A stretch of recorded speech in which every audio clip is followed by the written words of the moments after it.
Yes, and basically it's going to come back same list as presented with the Board of Review added. The other thing is, as far as the new one, as far as it is, according to the law, the way it is. Are there any more in the map? No, that's all that we're provided. Just Therefore, if there's new positions, if there's old, it's in the law. So then we can, I mean, if somebody that you don't 5 years from now, change the law, change. Jerry, are we all set then? it's in there. Well, no, that was the big thing. Yeah, so, thank you. And we don't have to do anything to change it.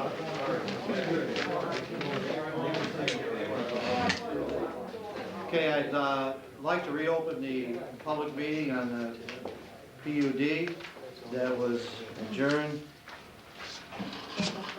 April 12th. And at that time, when we adjourned it, there were two questions that were asked and not felt satisfactorily answered with, and that was with the cost and where water was going to be obtained from. So with that, I'd like to reopen it and turn it over to the engineer and the lawyer for the...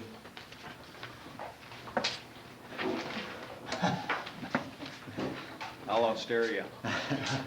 The two questions, the board has some figures that I think they'll be able to go over regarding the issue of the taxes if water is purchased from the Metropolitan Water Board. I can address the issue regarding, I believe it was a question on the land, at the land for the treatment plant on the north side of Route 57. We have a letter from... Excuse me, would you go to the microphone? I can't get you on the tape, I'm sorry.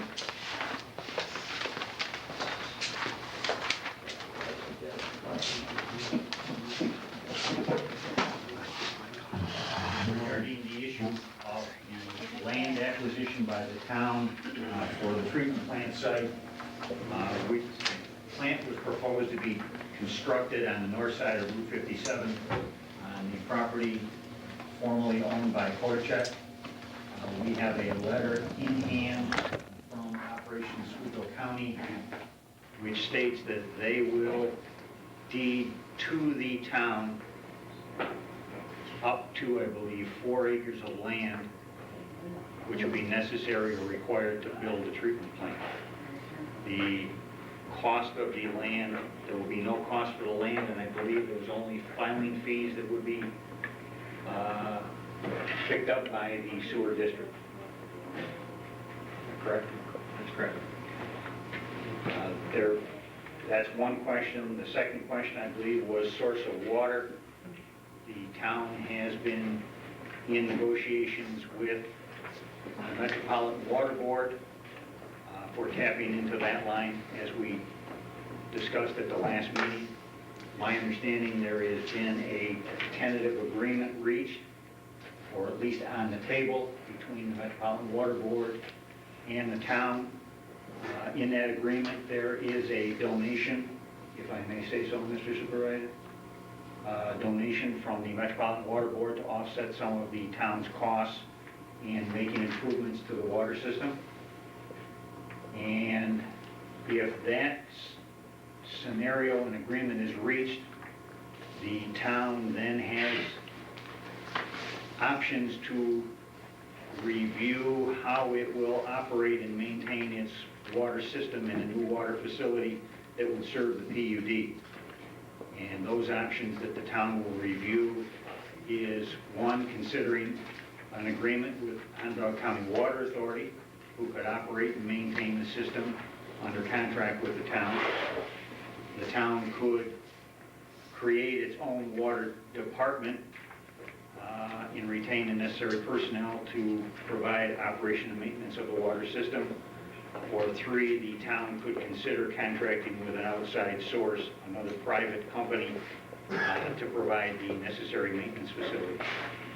I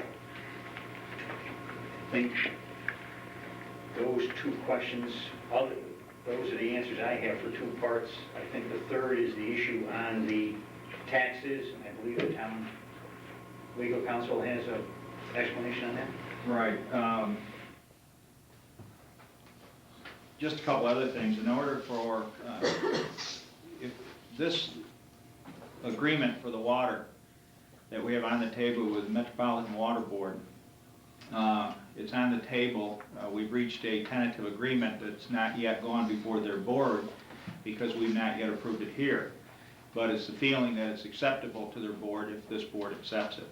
And then, as Leo said, we can either, and that agreement will be on the table irrespective of whether we deal directly with them or we use the water authority as an intermediary here and let them give us a turnkey operation. Then if we do that, the water authority will then buy the water from Metropolitan Water Board at the same deal we have with them and read the meters, send the bills out, do all repairs in the future, just take care of it, which would save the town itself the cost of operating a water department, which it doesn't have.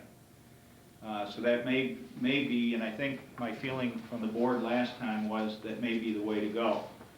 I conveyed that feeling to the Onondaga County Water Authority and received today a lease agreement, a draft lease agreement, which with them, which I have reviewed, and as to form, I find no problem with it. It's the agreement that they use, standard agreement. And essentially that's what it would do, is make them responsible for everything in that district regarding the water. And then the users of the water within the district would pay them directly. The town would be out of it. The other thing is, in order for them to come into the town of Schroeppel and operate here, they need special legislation passed in Albany to do so under the Public Authorities Law because they do not have that authority now. In keeping with that, last week I wrote a letter, I drafted proposed legislation and sent a copy to Assemblywoman Sullivan and Senator Wright and asked them to co-sponsor that in Albany. Doesn't mean we're bound to do anything. They could do it and get the authority for them to sell here and may never buy from them. But that's where we are with regard to the source of water. The Metropolitan Water Board has agreed to do certain work at the construction phase, which would include running from their line to the water tank and 2 borings under the highway. They would assume the cost of that over a 4-year period. And in addition, pay taxes, which would be equivalent to the town and school taxes, for a period of 7 years, beginning with the first year after we tapped into the line, because under the real property tax law, as soon as we tap in, they're granted an automatic exemption of the taxes. The county has agreed, as I believe was mentioned at the other hearing, to give up the county taxes on that, so they're not concerned about losing the county taxes, I guess, because the county industrial park then is also able to get water from them. Now, what didn't I answer? That probably doesn't answer anything you answered. The issue was, as I understand from the last meeting, the compensation that once the Metropolitan Water Board does not pay tax. Okay. We've done a workup on the plan unit development and the valuation. When the first phase of this is completed, there would be 44,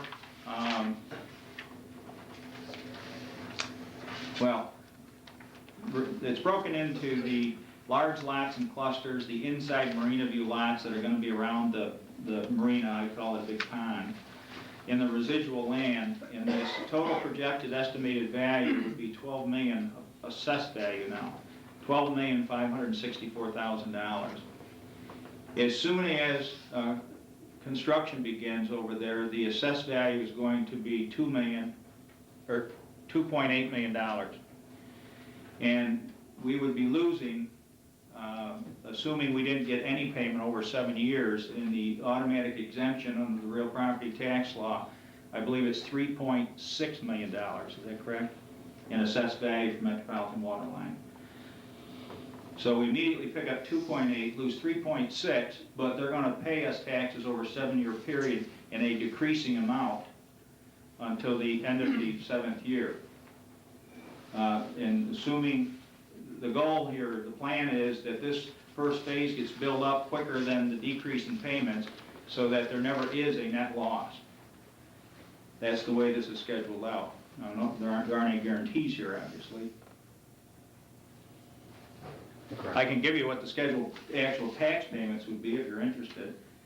The first 2 years, it would be $82,000. I've got 95 and 96, but that could change depending on how soon the line might be tapped into, because this wouldn't start until after somebody started drawing water from the line. And that's currently what the taxes are for town and school. And then in 97, 68,334, 98, 54,668. These are actual taxes now. 1999, 41,002. The year 2000, 27,332. The year 2001, 13,666, and then nothing after that. In addition to that, their estimated cost of what they would be doing going under the road and so on would be around $100,000, and they would pay that to the district at the rate of $25,000 a year for the first 4 years. Essentially what that would do, that's not going to cost anybody else anything. They're just going to do that, and that will give a hookup for future tie-ins to the water line. It has nothing to do with this, going the other side of the highway.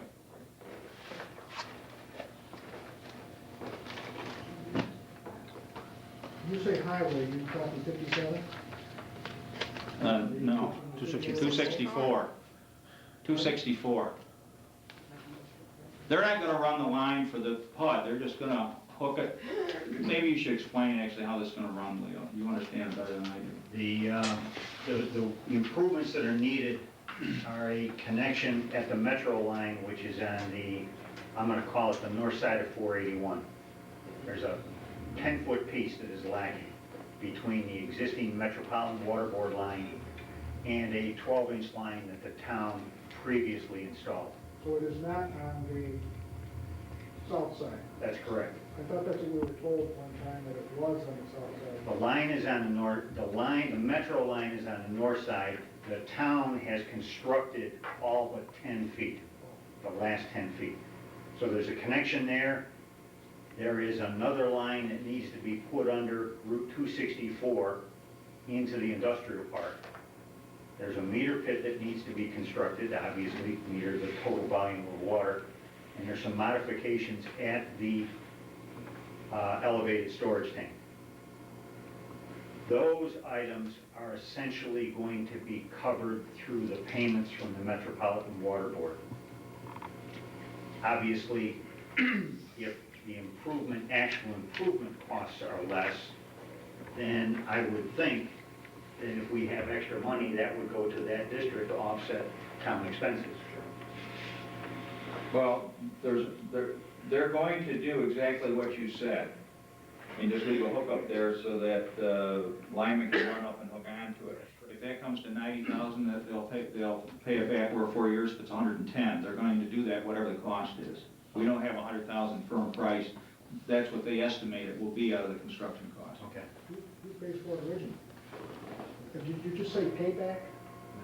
25,000 a year? They're going to it will be financed, the district will finance a cost on a bond anticipation note, and Metropolitan will pay in 4 installments towards that note 1/4 of that, and it's the district's note, not the town's anyway. Okay. You do it up to 4 years, so you don't have to get a maximum of 4 years, so you don't get into permanent financing, and you can get a better interest rate at this time. I thought that at one time at the last hearing, there was some discussion about the development would be assessed and pay taxes whether or not they completed the project. Yeah. 2.8 million. Yeah, 2.8 million, Whether or not anything goes on. that's true.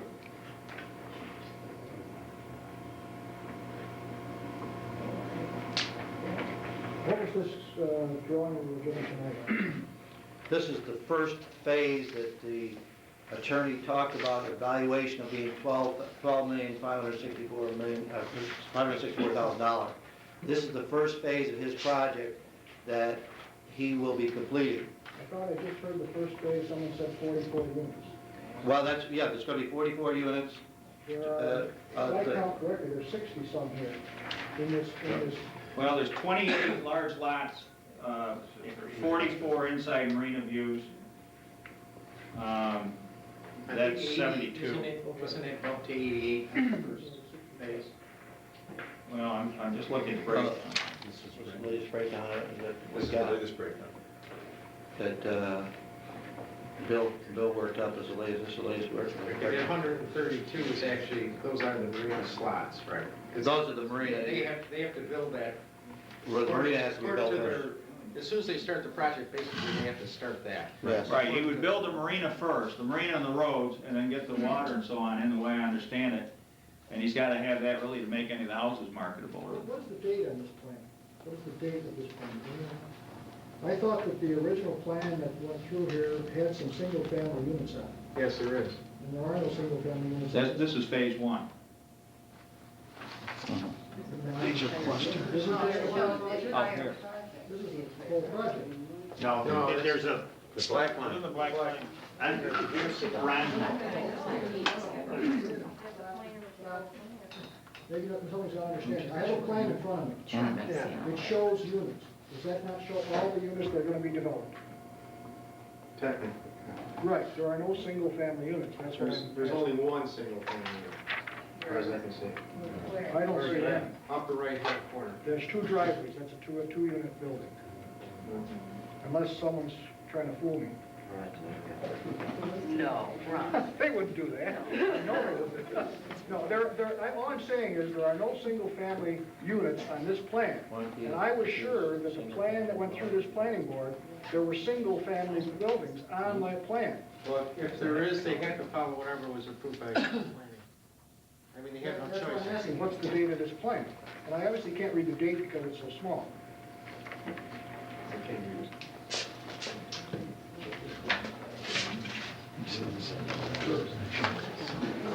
I got maps and maps. I don't know. I love it. Taking it to the- I don't know, I think you're right, I honestly, I can't remember, but even in the last meeting that we had, one of the discussions was, and actually, there's some of the figures, I was gonna bring out some of the figures that I had figured out on, because obviously the big worry here is if we tap into Aqua, are we gonna, that's a big loss in taxes, are we gonna offset that? So I sat down and just did some quick figures. But if I'm not mistaken, the last meeting that we had, there are 5 model units being built, and I was under the impression that one of those model units was a single family. And, They might be. and I don't believe that they can vary, and I'd have to physically go in and pull out, what Farley was given as far as the units, square footage and everything, because he's got some preliminary drawings in there. But I concur with what you say, at least I had thought that somewhere there are some big single-family units, but to be honest, we're only talking a few, that they were only talking like 2 or 3 My only units. concern is, to me, it's a plan change, and who approved it? Did it go through the planning board again, and did it get approved? No, I think Because they even have though it's a to, PUD, it still has to have some approval. they still have to, they have to meet all the criteria that, the 13 steps that were set up by the planning board, they have to meet. The biggest hurdle that we're discussing tonight is water and sewer. And to my knowledge, I do not believe that they can change the plan without some type of, and so if there are single-family units, and I was under that impression too, I don't remember, but I thought that was part of it. And actually, when I first looked at this, that's what I thought it was, that upper right hand. But if I, can I interject a couple things? One of the big concerns that I had was this same thing. So, are we gonna get stuck with losing $100,000 a year? And I can't see where we are. The only scenario that would present a problem to the town or the taxpayers would be if we committed to Aqua or Metropolitan Water Board and signed a contract prior to the fact of the issuance of a permit by the DEC. Because without the permit by the DEC, obviously you're not going to build a sewage treatment plant and the DOD isn't going to go anywhere, so we would have committed our taxes. And I think if we, quite frankly... We still wouldn't if the county didn't tap in. Pardon me? If nobody actually uses the water, you don't lose the revenue. Well, that's, that was the one thing that I was going to try to, if we made it contingent on the fact whether or not, obviously, we got the permit to do the other. I mean, in one case, you have to have the sewage treatment plant. The other way, maybe, I don't know, maybe we can look at the water, but just for a quick overview, I was told at the last meeting that we had discussing the whole thing that initially 5 model units were going to be built. Now, this was based on the figures that were developed 2 years ago, and not the figures that you just gave us. And the 2 figures that I had were about $3 million assessed valuation without any buildings on it, and 3.4 million in taxes. And yours are obviously a little bit more upgraded, but we're talking about nickels and dimes on a percent basis. If you look at the average, the build out, and this was based on the figures that I was given, and are 2 years old, and it's probably higher at this point because it was looking at approximately about a $32 million project.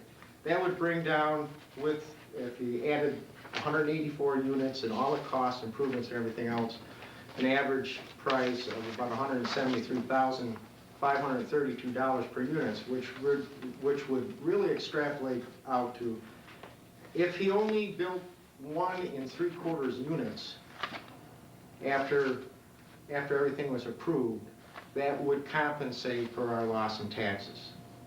If you look at what this project represents, the project represents a 17.55% increase in growth in the town. And the one thing that bothered me as well was the fact that generally when you have a growth spurt, it does cost the town, as far as administrative costs and everything, quite a bit.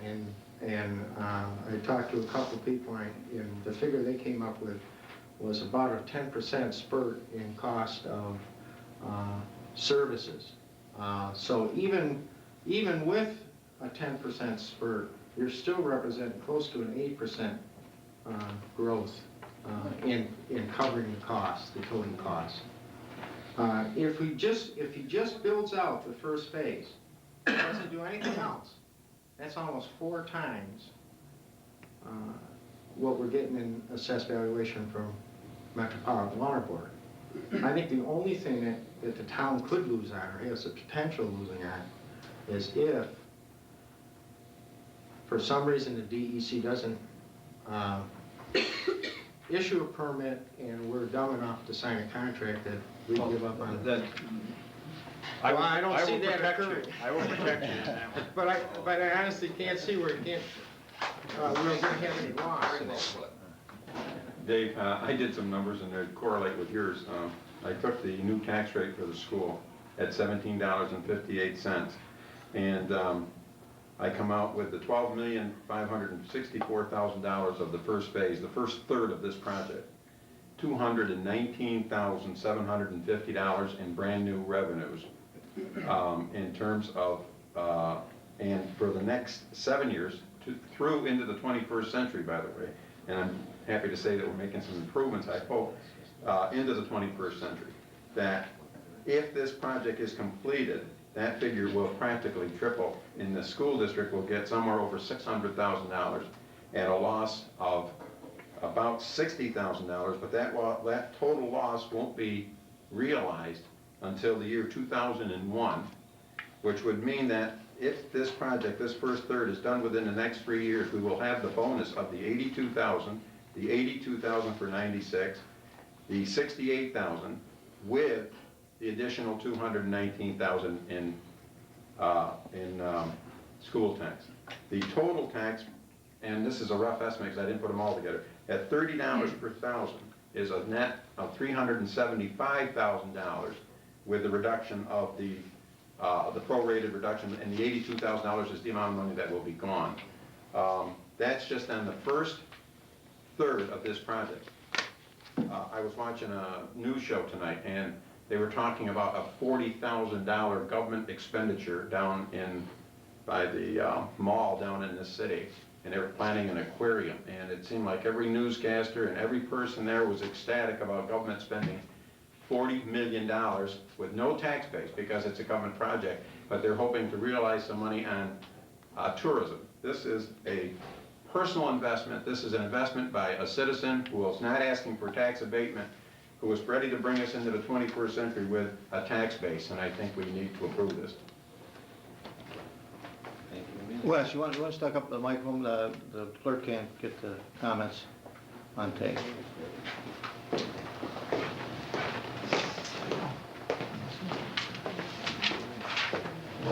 My name is Wesley Van Dyke. I came in late, so maybe I missed it, but my one question is, you talked about the Metropolitan Water Board under Route 264. Is that right? Where is that? You're right at the entrance into the industrial park, right where the current bore is, right beside it. What's the purpose of that? If you're, That's my question.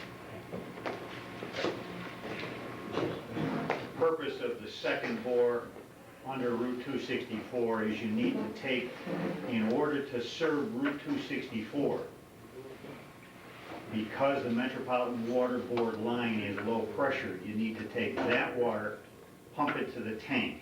That's one line in. Go up to the tank, and the tank will feed water again back out under 264 to serve that district. It's really to get the proper pressure to provide service. Thank you. Yes, sir. Sue? Step to the microphone, please.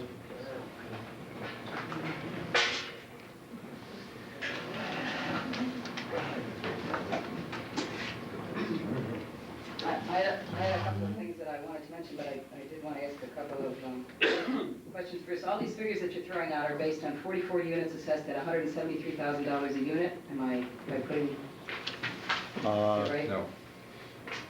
44 at 175, 28 at 135, and 133 bays at 7,000. Did you have this? No.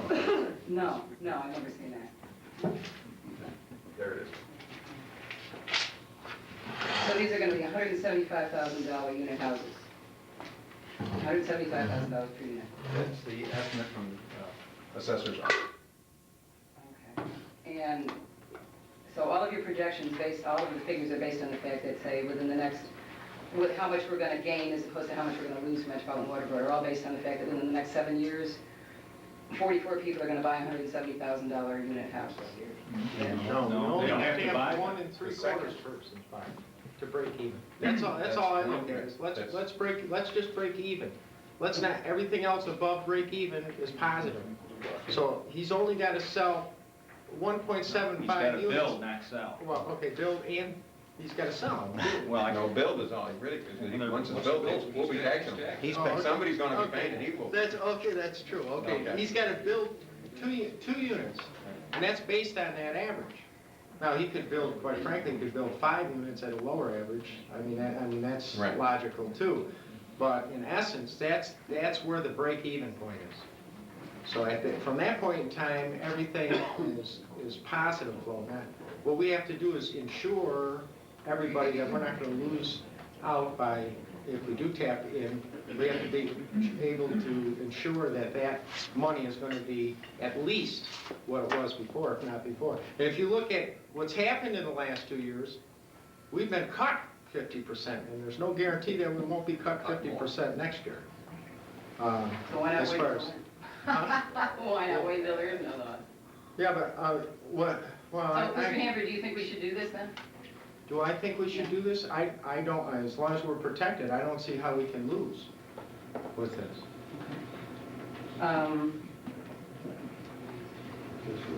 And all of these figures that you brought out, I got lost a little bit, Mr. Hawthorne, when you were talking about by 2001, zero, you went down 68,000, 58,000, 41,000, something about taxes, but I couldn't figure out what. I think that's on House Street too. It goes down at about roughly $14,000 a year. If you take 82,000, run it out for 6 years, really, that's what happened. Is that on the Now, budget? could you, see, the problem with this, I repeatedly asked them freedom of information for information regarding these, and I realized at the time that I asked them, you sent me a letter dated March that said there's currently no deal, and obviously there wasn't at that point. No, there wasn't. But if this is supposed to be a public hearing on the sewer and water districts for the industrial park, all right, then why wasn't this information made available? Because this wasn't a hearing for sewer and water districts.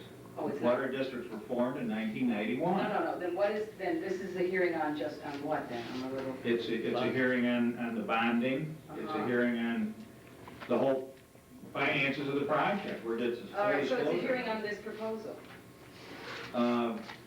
Except on what proposal? on the Metropolitan Water Board proposal that we're all discussing here. Well, not, technically, we don't have to have a proposal for our contract with Metropolitan Water Board, but we're throwing that in for you, so you have knowledge of it. So, but you weren't gonna have a public hearing on this? This is not a public hearing for this? This is on the PUD. I guess I lost you now. Well, What do you, why, the reason I'm asking is, all of a sudden, these figures pop up here, okay, and they're thrown out. Now, I'm not sure how many people have this, or when they got it, okay, but I would suggest to you that it's an entirely impossible for, well, maybe not impossible, excuse me, impossible for me, I'm not that quick, to sit here at this hearing and in 5 minutes be able to critique and comment upon this proposal, and to be able to look at the figures and say, wait a minute, there's some basic errors here, there's some problems with this. And yet it appears that, you seem to be willing to go ahead full bore on a proposal that obviously the public has been very concerned about, has been asking questions about, either, privately, publicly, all along, and all of a sudden, here we are at the very last phase before you're ready to put pen and ink to paper, and all of a sudden, here's the magical proposal that everybody's been looking for and hasn't been supplied to anybody. well, it was my understanding after the last hearing, which was on April 22nd, April or whatever the date was. 12th. April 12th. April 12th, I'm sorry. That there were only 2 or 3 questions that were left unanswered. One was, who are you getting water from? Secondly, we found out somebody else owned some of the land. And as Leo said, I have a letter here from Doran Norfleet, attorney for operations for the county, that says that they'll give us the land, as he said. I guess the third thing was, what were the final assessment figures? And so we came back to give that to you tonight. That's why we adjourned the hearing and reopened it. I think the question was, what is the cost-benefit ratio of the deal? There were absolutely no indications of what terms Metropolitan Water Board was offering in terms of payments or any other. We didn't have one. Well, see, that's what I'm trying to get at here. Here it is, so does this board basically propose to act upon this without any further public input? I guess that's one of the things I'm asking specifically. I can't answer that for the board. Well, is that the intention of this board, Mr. Dalton? I have no more information to provide them. They got all the information. I guess they have to make that call. Under new business, this is on the agenda for this evening. So you're prepared to vote on this tonight? This is on the agenda for this evening. Whether it be voted on or not, I can't see into the future. Okay, so I guess that's what I'm getting at, in spite of the fact that there has been literally interest, I would say for years, and repeated requests for information, and all of a sudden this information pops up at the same night that you're supposed to vote on it. I really think this is, unacceptable. I think this is a very poor procedure, because this has been one of the big issues that's been under contention for some time about this project and many other things. And these are precisely the kinds of figures that people needed to really take a look at this and evaluate it and come back and say, look, you know, you are talking about our tax dollars here, okay? You've got all these nice little figures on paper, but the bottom line is you're talking about our tax dollars that you're shifting around on paper. And you haven't even had the courtesy to show us the figures that you've been bouncing around before you proceed to vote on them. So as I said, this is not like any other water district here. This involves a significant policy decision on your part, and you're not even consulting the people with the figures. And I object to that, frankly. Because I think, as I said, a lot of this, again, is all projection. And I think there may be a lot of other people out here who may, in fact, be able to offer some comments upon the reality, or the how realistic these projections are, or whether they're just all pie in the sky. Because, again, you're still talking about projected dollars versus real dollars. And again, that's a major policy decision. You're talking about our pocketbooks, and I really think that you should at least circulate these figures, because I get the impression that these are the figures upon which you're going to make your decision. I mean, you're going to assume that, yes, we're going to vote for this deal because of these figures. Can I say something? Did you develop this, right? No. Well, I don't know who developed it. I only saw this 2 days ago. I'm assuming. Yeah, Bill. Okay. He's seen the plans, he knows what he's gonna assess those units at I when just there's want construction. to address what, and I can see where Sue's coming from, but I only received these 2 days ago, but when I was looking at things, I've been involved with this, obviously, in planning board before I was on the town board. We knew pretty much how much everything was going to go. I didn't need these figures. What I needed to know was how much is the Metropolitan Water Board being assessed at the present time, how much the new property with no building on it is going to be assessed, and how much the town is going to have, what the difference there is. And we knew all those figures a long time ago. That's been known pretty much. Well, I haven't heard, I mean, I've been to just about every single meeting here, and I haven't heard any figures. As a matter of fact, the last figures I heard assessed for, I think the units are something like $100,000 units. I mean, I don't recall hearing Well, first of all, I think it's really unfair. Oh, I agree with you. These are estimates, and I'm not gonna sit here and defend, if you look at the physical size of each one of the units, they're talking about 2,400 square foot living space, and all you have to do is try to put that into, what a house is, then you put waterfront in it. So I don't know how they determine that this is going to be that. But what it boils down to, in essence here, is that with no buildings on that, the thing is worth $3 million. Without one stick, with nothing there, it's worth $3 million. It's going to be assessed at $3 million. On what basis? Marina. And the highway. Right. For the marina? Bill Farley told Lyman that's what the assessment will be. He's known that for, That's been public knowledge. since he's known it as long as since I've been involved in this thing, So which was last year. So without any units at all, and they build a marina, you're going to get $3 million. Right. So it really doesn't matter to the town whether any units are built or not. Well, of course, it matters, but there's gonna be that minimum, is what I'm saying. Lyman knows it, and Bill says this is what it's gonna be, this will be your assessment. That's my understanding.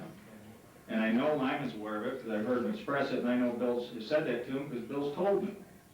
So I know that there's an understanding there that that's what the assessed value will be with nothing on it. Once the marina is built. Once the marina is built. My understanding is My as soon understanding as is they break soon as- ground, Pardon? the minute they break He's ground, got to, according to his permit, go ahead with it. That's the lead. No, that's what I'm trying to get at. As soon as he breaks ground, he's going to be assessed Yes. $3 million for that property. it's What's it my assessed for now? understanding. Showing intent. Pardon? He's showing intent, that's the I understanding. don't know what the assessed value is. What's the assessed value now? $180-some thousand.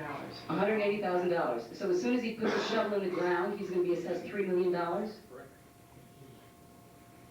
You can do that, we know it. He's agreed to it. He's already agreed to it, so. Okay. But you can't do that, you can only tax on an existing structure with an actual value. You Is this- cannot tax on a. Yeah, Dennis, is this agreement on the hold up in court? What? Dennis, come on. I haven't seen a written agreement to this effect, You haven't Sue. even seen this agreement. I don't think there is an agreement in writing. All I'm saying is Bill Farley says that's what your assessment will be. he understands So that. Mr. Lyman has agreed verbally to pay a $3 million assessment as soon as he breaks ground. I guess There's he nothing in can, writing. I guess he can go to the grievance board if he doesn't like it, like any other. But there's nothing in writing. So you, as the town, are gonna go, as soon as he puts a shovel in the ground, hand him a bill for an assessment of $3 million, and he's gonna say, So look at, use some common sense. I, Let me say this to you. If the water's there for Lyman, and the package plant permits in with everything he spent for that so far, and I don't know what those numbers are, but I'm sure it's substantial, why wouldn't he break ground? I mean, once everything's ready to go, why would he sit there and do nothing with the no, land? I'm not saying that. I'm saying that once he breaks ground, you're gonna hand him an assessed value of $3 million. That's my With understanding. with nothing in writing, and you're not even saying you can know that you can enforce that legally. I'm not privy to that, and that, So the town is proceeding. I don't have the assessor come and check out the assessments on any other parcels. No, that's not what I'm saying. Well, that's what I'm saying. What I'm saying is you can jump from 108,000, did you say, to 3 million? Oh, okay, wait, this project gets more pie in the sky all the time, but basically, that's my objection on the water deal. I really think that the people of this town whose taxes you're giving away really have a right to be able to assess the proposed agreement that you should, that once you hammer this thing out as a board, you put it before the people and you say, look, come back and tell us what you think. Because we are giving away your tax dollars. As I said, this is unique. But getting back to the sewage treatment plant, thank you, Mr. Song. Since the first part of the hearing on April 12th, I made some inquiries, particularly with regard to the package plant proposed for the sewer district. In response to a FOIA request to the DEC, I was able to review the record of the actions taken with regard to the permitting process for the plant. Included in this record was a document dated 6/17/93, signed by Mr. Earl Chesborough, which specifically states there would be, quote, no, quote, significant industrial users of the plant. As of 2 days ago, there was no document dated later than 6/30/93 in the DEC file. And that document, listed as sent on 7/7/93, was a notice of incomplete application. Among the things required for completeness were a long-form EAF, as the DEC considered this facility a Type 1 project under seeker, requiring coordination of the seeker review process, which I don't recall the town having done, but, and additional information, and this is a quote, and I have a copy of the document right here. Quote, in the last meeting it was agreed that the new STP would serve only the PUD, yet boundaries were drawn to include a much larger area. Please explain and justify. If you stay with a larger area, please project future population and flows from that area for the life of the STP. Parentheses, do you assume PUD densities for the entire area? Now that was back in, as I said, that document was back in 6/30/93. 2 days ago, Mr. Barry Barrow, the person in regulatory affairs handling the project, informed me that the town had done nothing further to supply the requested information. Now, I filed 2 FOIA requests with the town regarding this project. In response to the first, I was supplied several documents, which included none of the documents from the DEC file, including the above-mentioned notice. What it did include was an estimate from the CNS engineers of the cost of the project, including a facility to provide sewage treatment to the 184 residential units of the PUD, period. It was for this estimate that the town received approval of the bond from the State Department of Audit and Control. Also included was a long-form EAF filled out by Mr. Robert Dalton, dated February 24th, 1994, which was not in the DEC file, by the way, which again describes the proposed action as one to construct a treatment facility to serve the 184 units of the PUD, period. There was no mention of the projected flows from the rest of the district as requested by the DEC 7 months previously. On my second FOIA request, Mr. Hawthorne informed me at the last town board meeting that he had given me all he had, and no town official has responded to either of my FOIA requests. This raises several points. Either Mr. Hawthorne has not been given all the necessary correspondence from the DEC, and apparently he's not privy to some other information as well, or he has not supplied them to me. However, he assures me that was all he had. So I can only assume that somebody either forgot to supply him with them or withheld them from him for reasons that are open to speculation. In either case, I wonder how well he can advise the town as to how to proceed when he doesn't have some rather crucial documents. If Mr. Hawthorne doesn't have the documents, does Mr. Dalton? Because if he doesn't, then this whole issue is premature for discussion, as obviously he's unaware that there's some very important information that must be supplied to the DEC before anyone can talk about this issue in any practical way. If he does have these documents, especially the notice of incomplete application, then why did he make no attempt to address the issue of what type and amount of flows would come from the rest of the district, as specifically requested by the DEC? For he must have had some idea that there would be industrial flows, significant or otherwise, as the area in which the plant was located was zoned industrial, and in fact, by the end of February, had been sold to Operation Oswego County, which is not in the business of building bungalows. I can understand the town's hesitation in answering the DEC's request. If the town admitted that in fact half the district is to be supplied by the STP would be contributing industrial flows, some of which may well be significant, the plant might well have to be bigger and or of a different design than if it will be just supplying 184 residential units, as the town has consistently claimed to the state that it will. This in turn might well increase the cost to the point where the Department of Audit and Control might disapprove the project. And considering how hard certain town and county officials have been pushing for it, they might well choose to forget to tell the DEC or the Department of Audit and Control some of this plant will, what some of this plant will in fact be used for. Ladies and gentlemen, I really strongly suggest that you reapply to the DEC, giving them the realistically projected needs of the entire district as they request, and that you recalculate the cost based on a plant that will meet those needs, and submit a new application to the Department of Audit and Control that reflects a true estimate of those costs. For frankly, at this point, I wonder if anything short of such action might be considered by the state as fraudulent action on the part of the town. As with respect to the DEC, you know that the original application contained significantly incorrect information, and with respect to the Department of Audit and Control, there's sufficient reason to believe that this might be true of your application to it as well. I don't think anyone would believe for a moment that Operation Oswego County would give the town land for the plant without getting something in return. Some of us understand that the county really needs to get its hands on some infrastructure that is under its control, that undoubtedly has a few things it needs to dispose of that communities might not be willing to take voluntarily. Politics is fine, folks, that's the way of the world, but you're getting very close to if you haven't crossed the line of legality, and I really suggest that you step back and rethink this project, which if proceeded with as proposed can get a few folks into a lot of trouble from which the county folks may not be able or willing to get you out of. I have the documents here. As I said, I've spoken with them in regulatory affairs. I have copies of what was given to me by Mr. Hawthorne and also by the DEC. The DEC wants to know what you're going to do with the whole district. And if you don't answer them honestly, I really think that this might be grounds for denying the permit. At least I would certainly argue that it would be. And if you do answer them honestly and explain that half of this district is going to be industrial flows, then you're going to have to change the design of your plant, and you're going to have to resubmit. And if you don't do that, as I said, the documents you've submitted are incomplete and not just incomplete, but misleading. And at this point, I would suggest that they would be deliberately misleading if left as they are. Thank you for your counsel. Leo, do you want to answer that? I think he's probably has more information on that than we do.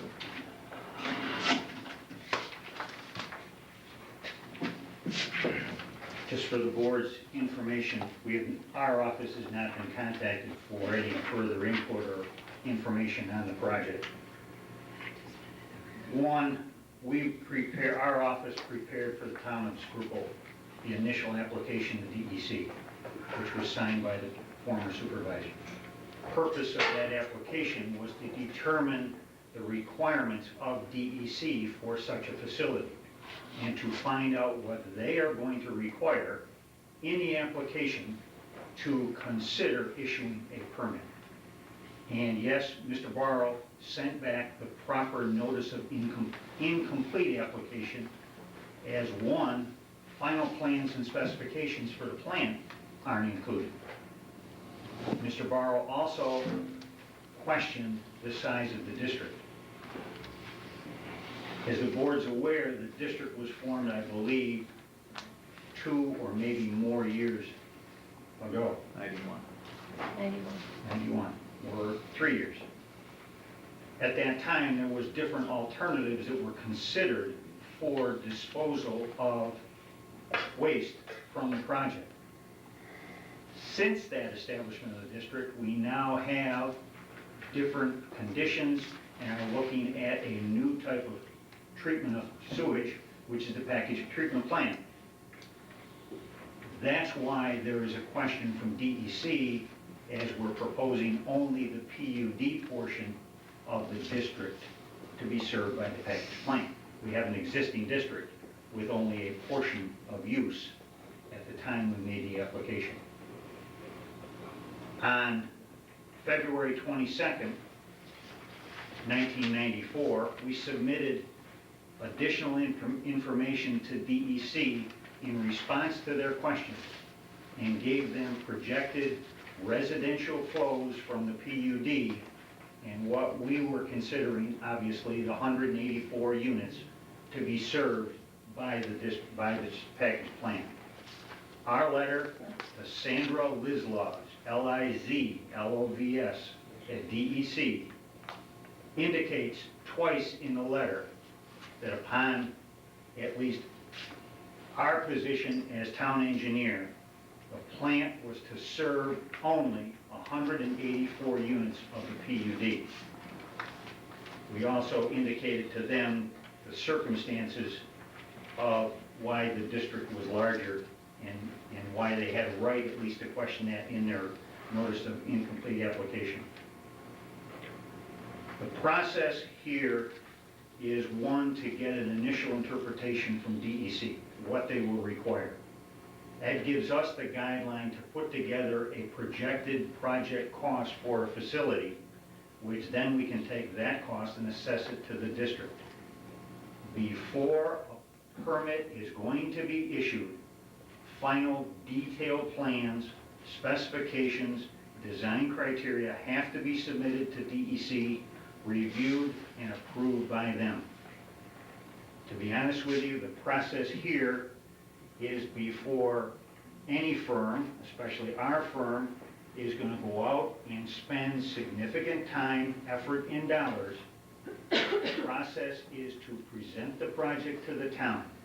The town considers that project for a district and then approves the district. And in this case, normal process, we have a district.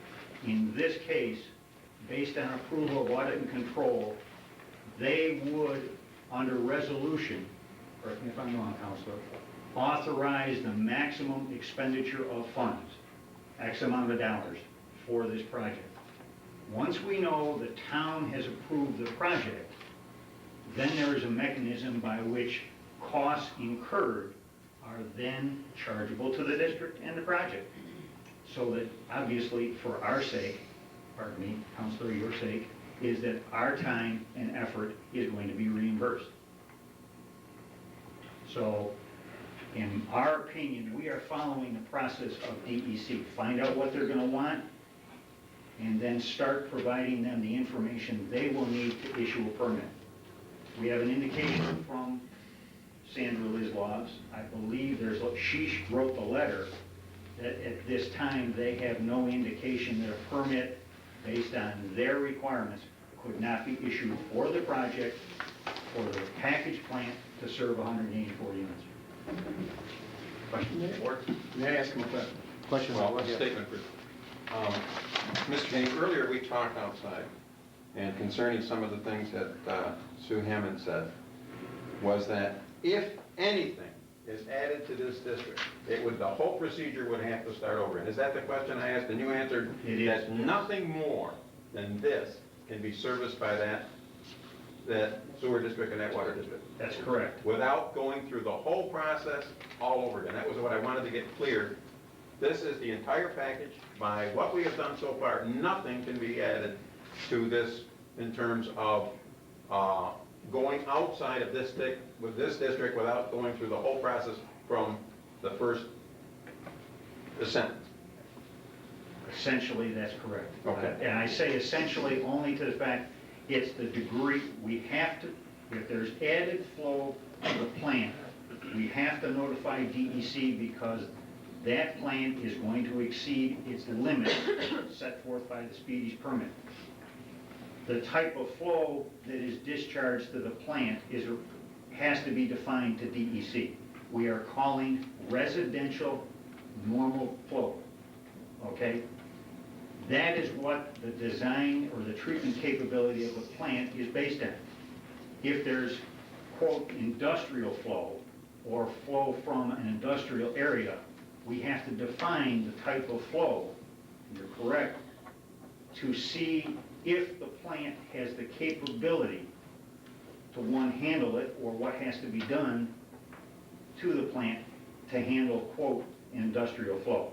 Now, I'm talking industrial flow, my interpretation is there can be some chemicals in it just because of the industrial cleaning, whatever, but I'm not talking in this case of any glow-in-the-dark type, flows to that plant. Because we also have to look at the town or whoever's gonna operate and maintain the plant too. And it must be understood that any of these things that we talked about, as far as contracts with water and so on, everything is subject to whether or not a permit is issued. If no permit comes through, everything's out the window. Nothing will become operative, that's the point, Okay, until that point. well, first of all, I'd like to ask if in fact that, these documents have been submitted, but they weren't given to any member of the town board, and they weren't given, this was submitted in February '94. They February weren't given to 22nd. the town board, and they weren't given to Mr. Hawthorne, and they weren't given to anyone here. So let me interrupt. Why should I be covered on stuff that doesn't concern me as an attorney? I don't understand. I don't care about the Speedy's permit. That's somebody else's business. I don't review all that stuff. But I'm not an what I'm engineer. trying to get at is this information apparently is not available unless you hire a private eye. Isn't this not part of the town records? When a person submits a Freedom of Information request, and you give me records, that when half of them are What did I missing, tell you when you called me? that's all you had. And what else did I tell you? I told you to give Mr. Kane a call, and I would authorize anything he had for you to have copies of.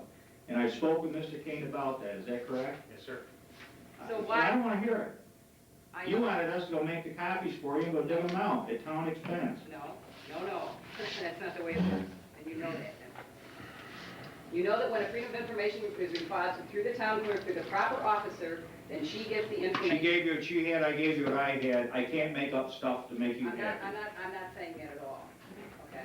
Secondly, isn't it true, Mr. Kane, that what Mr. Tassone gave the indication we couldn't do anything else without going through the DEC, but if in fact this treatment plan is approved in this district, you can do a lot of things within the entire district that you don't have to go back to the DEC for. That was the impression that I got from Mr. Burrow. Wait, that was the impression that if you went outside the district, but inside this district, this plan is approved for this district, you can do just about anything you want. And as Yeah, Mr. but the Burrow explained, PUD once the is the plan, district. no, the district includes also this industrial zone. No, it isn't. No, it doesn't. No, the PUD is the district, that's it. And, okay. It's not true, sorry. She's correct. No, that's right, Dave, that's what I'm trying to The- say. The DEP is not- district, the information that I have of the district that was formed in '91 included the PUD site and the Potachek property, Exactly, But it's still not the exactly. industrial. All right, then I stand corrected. Okay. as far as that goes. The Potagek property, yeah. However, I was under the impression that, first of all, the DEC is not going to issue a permit unless it knows exactly what the sewer treatment plant is going to process. As soon as you start adding quote-unquote industrial waste, which is what you think I is didn't really going get to the occur. impression from that from Mr. Burrow. I got the impression that in fact, once that plant is approved inside that district, you can do anything you want, and the only way they'll catch you is if your effluents are a little bit more than they should be for permit, they'll issue a permit that you can, then you're off to the park. And the only way that they're gonna come back after you is if you violate the conditions of the permit and they catch you. And if you've seen anything that's happened in Central Square and consent orders, and also in Sleepy Hollow, as a matter of fact, it's exactly what he gave you the example of in Sleepy Hollow. That's exactly what happens. Is that these plants are built for less than they're supposed, than less than they're actually used for, and you get into all sorts of problems. And they can only do it basically if you're caught. So what I'm saying is, I you agree, agree, Mr. Kane? I agree that someone, pick anybody, could go in the district or any place, if they can get access to the piping system, you can add flow to the Now, treatment the plant. fact- Why can't we put a resolution that this unit only be used for the PUD? But you'd have to change your district boundaries, Dave. That's it. You'd have to change Is your that district legal? boundaries. I guess it depends on the application. The application now is to handle only the flows from the PUD. But that's. So in essence, if, let's say we do, let's say that we do that and PUD is up and running. All of a sudden, Mr. Treadwell comes in and says, all the rest of the property, we're gonna put a Campbell soup plant. We're gonna run all the sewage treatment through that facility. At that point in time, would we have to reapply, or could they in fact do that? My recommendation would be the town reapplies to But they DEC. don't have to, do they, Mr. Kane? We can do that by resolution. My understanding is if we have a permit for only 184 units, that's what the application is for. And if the board has no objection for this district and wants to agree to a condition of the Speedy's permit, then can the town go and add more flow and not tell DEC? Yes? Can DEC then come out and catch you and fine the town in that district? Yes?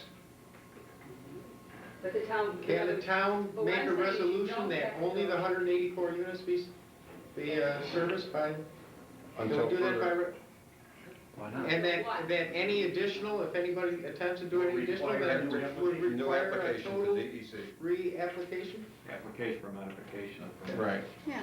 Sure. And wouldn't that mitigate the question?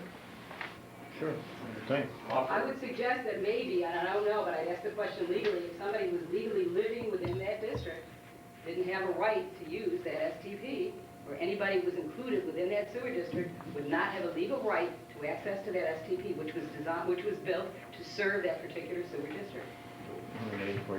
So I don't think it's me to remake the application. Well, it's my understanding that if they want to put anything in there except 184 units, they got to come back to the planning board anyway for building permit. Right. So they say, no, you don't issue it because you can't hook in. I mean, Well, that's why I'm asking, you don't they have a right to hook in if they're part of that district? No, not How can you keep limited. somebody, well, how can you keep somebody who lives within a sewer water district from hooking in to the facilities? it's by part of the plan. Stating any improvements to the quota check property. Yeah. And if The somebody's operation gonna of Sweet County build, property. planning board has to approve what they do anyhow. The planning board made an initial recommendation that this PUD not be approved unless it had sewer and water from the village of Phoenix. That seems to have changed.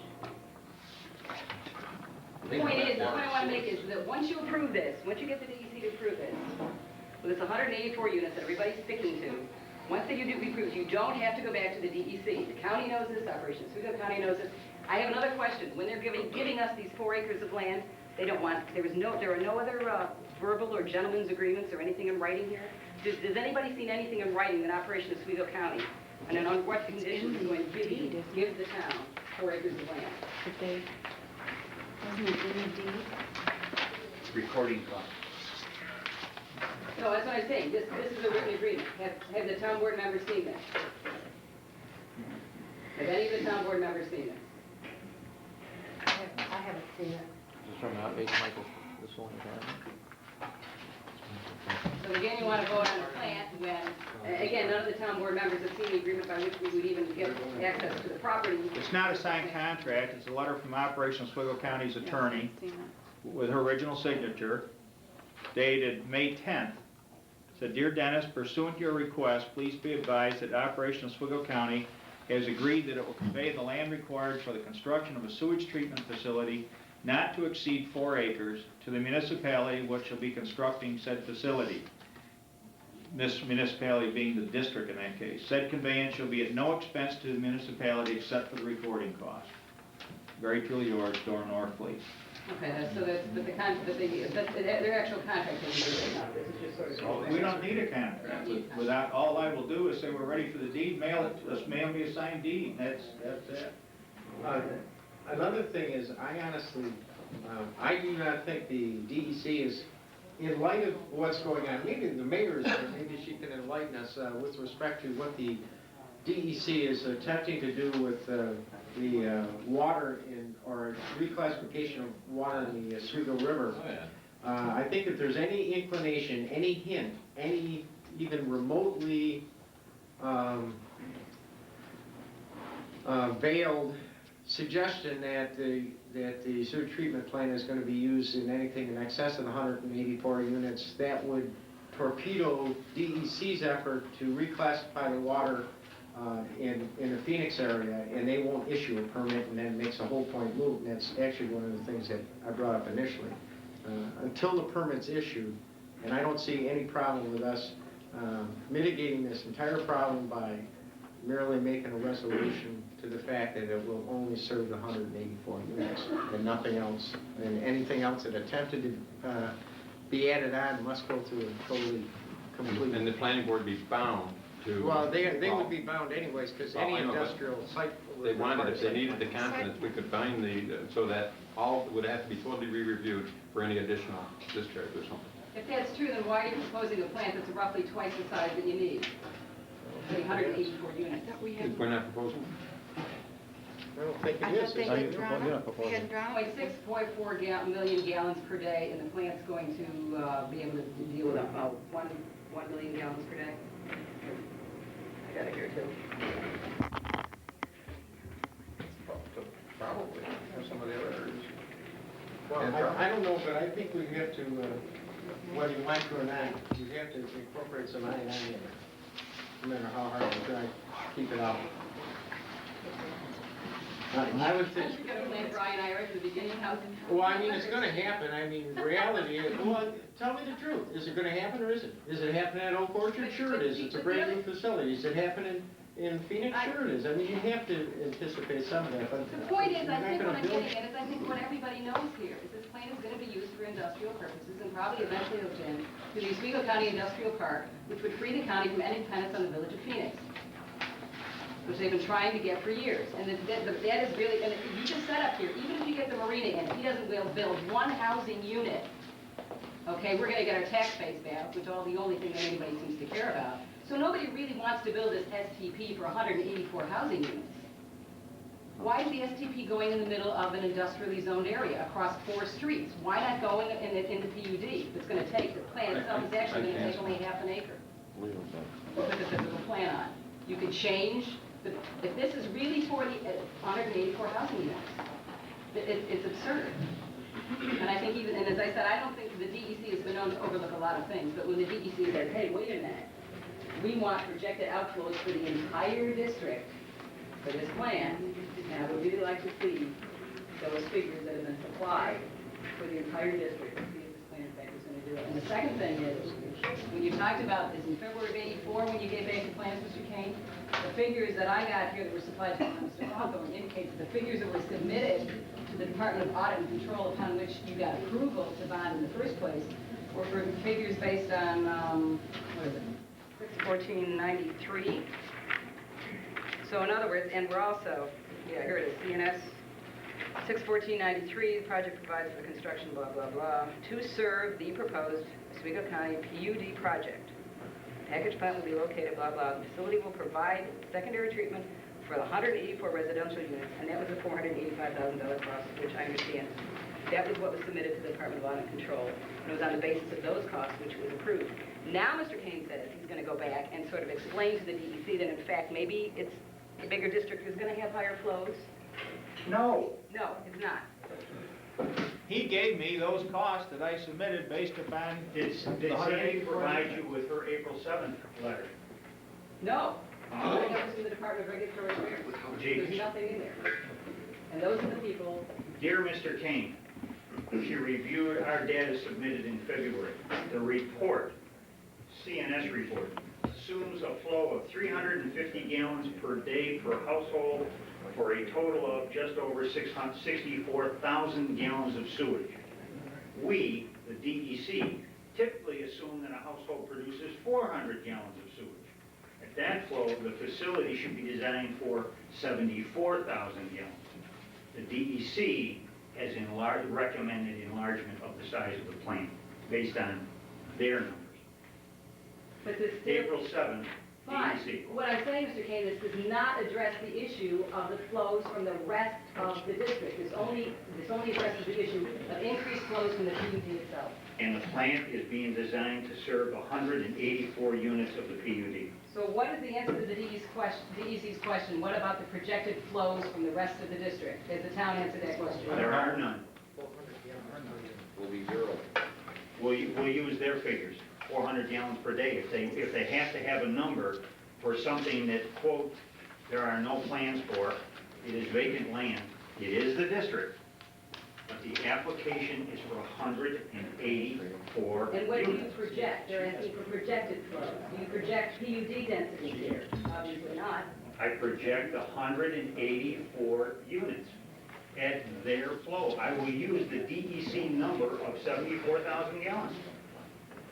If you stay with a larger area, please project future population inflows from that area for the life of the STP. And the town still has not done so, apparently. Okay, that's what I thought, thank you. Oh, look, one last thing, Mr. Hawthorne, you've requested Albany to enact legislation to allow Aqua to sell water in the town of Schroeppel. Did the town board request you to do that?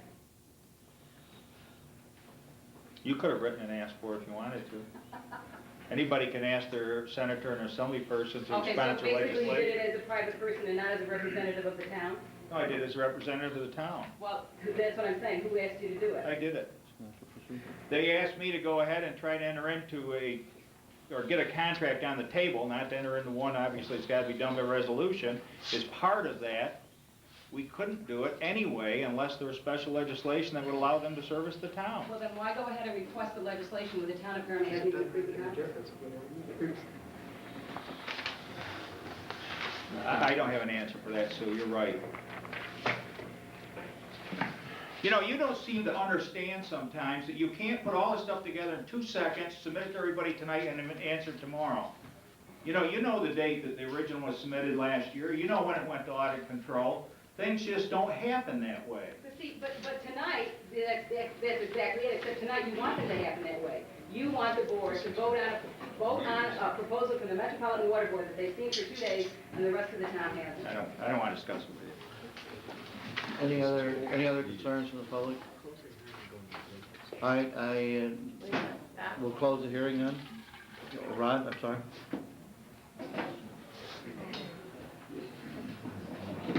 Rod Trask. First off, Mr. Hanford, I'd like to thank you tonight for giving some positive, upbeat conversation about the proposal we've been looking at and working very hard on for several years, both on the planning board level and the town board level. That was much appreciated by myself, and I'm sure some other people in this room. Second off, I myself personally would like to recommend that if the board does give consideration to a resolution for forming a water and sewer district, that one, as David recommended, that you put a stipulation that that resolution is contingent upon all necessary DEC permits and approvals. That's a nice little catch line, okay? That satisfies that problem. Number two, that when we made reference to the fact that the treatment plant should only service 184 units, we could make that part of the resolution, stating that we're giving forming a water and sewer district that at this time the package plant will service 184 units. If for any reason, any future units, as much as one comes forth, commercial or residential, that it has to be, that package plant has to go back for resubmittal of approval of DEC and or modifications made accordingly, and that can be put in the resolution. Those are all good things that we should make sure we seek to and tend to the best of our ability. The next item that I have a great amount of difficulty with is that tonight we heard a great amount of concern that all of a sudden we have numbers about the tentative proposal between the town of Schroeppel and Metropolitan Water Board. I will make reference to the board about the individual Dr. Hammond's concern is that in reality we had no right to release that information to her or to anyone else in the community because it was information under negotiation, potentially legal. We don't show our hand when we're in discussion. When company and union are in labor negotiation, we're not out talking about it on the street. When they feel they have a tentative acceptable working proposal between management or business and labor. They then put that information out to the people of the union, give them an opportunity to vote on it accordingly in that way. But we act a little differently here in the town of Schroeppel. We elect officials who have that responsibility laid upon their shoulders. Tonight, they took the time to answer a question that we were asked at the beginning of this public hearing back in April. What are the negotiation numbers? Tonight, they put them in front of us. If we have difficulty with allowing our officials to make that decision, then maybe we should be so concerned that if one of our dear loved ones is going to go in and have an operation, that we should go in and watch over the medical people performing that operation and make comment during that medical procedure. Say, wait a minute, I don't think you ought to do that. Dear Lord, give me a break. Last but not least, I have to say this much about that. After several years of being in the audience on many evenings and listening to accusations or innuendos many times by one or several people that there is skullduggery, backhandedness going on in the town of Schroeppel, the county of Oswego, or a combination of the two of them, I've become a little tired of it. Right now, this is called the town of Schroeppel, and I am a resident of it, and I'm proud to be a resident of it. And I have to say tonight, and until such time as we rename it the town of Dr. Hammond and Company, I'm prepared to make my statements about how I feel about positions. And I'm getting a little tired of accusations and insinuations, which can't be proved. Thank you very much. I will move. All right, You could have, Mr. Brown? you could have question of 6 points. Go with microphone, some please. kind, the question of some kind of questionable procedure, is there a reason that that Lyman bought the piece of property and then turned around and sold it to the county and made a profit on it? If the county wanted it, why did they not buy it? Why was Lyman given a payoff, or whatever you want to call it? I think that's something you have to take up with Mr. Lyman, that is his own personal, but I don't have any answer for you at all. Just wanted to know. I know, I've never, Because it's our tax dollars, that's why I want to know. Well, I certainly can't answer it, because you know how surprised I was that the county owned it at the last hearing. I know. You know, I have no idea. any There's other, something going on though, obviously. any other concerns by the public? If not, Mr. Dalton, I'm speaking as a taxpayer, not a councilor now. You just referred to the county owning it. There's a difference between Operation Oswego County and Oswego County, right? yes. Oswego, Operation Oswego County owns it, Yeah. correct? So that's different. Yes. I just want to bring. Anyone else? If not, then I'll call this public hearing to a close. Board like a 5-minute recess?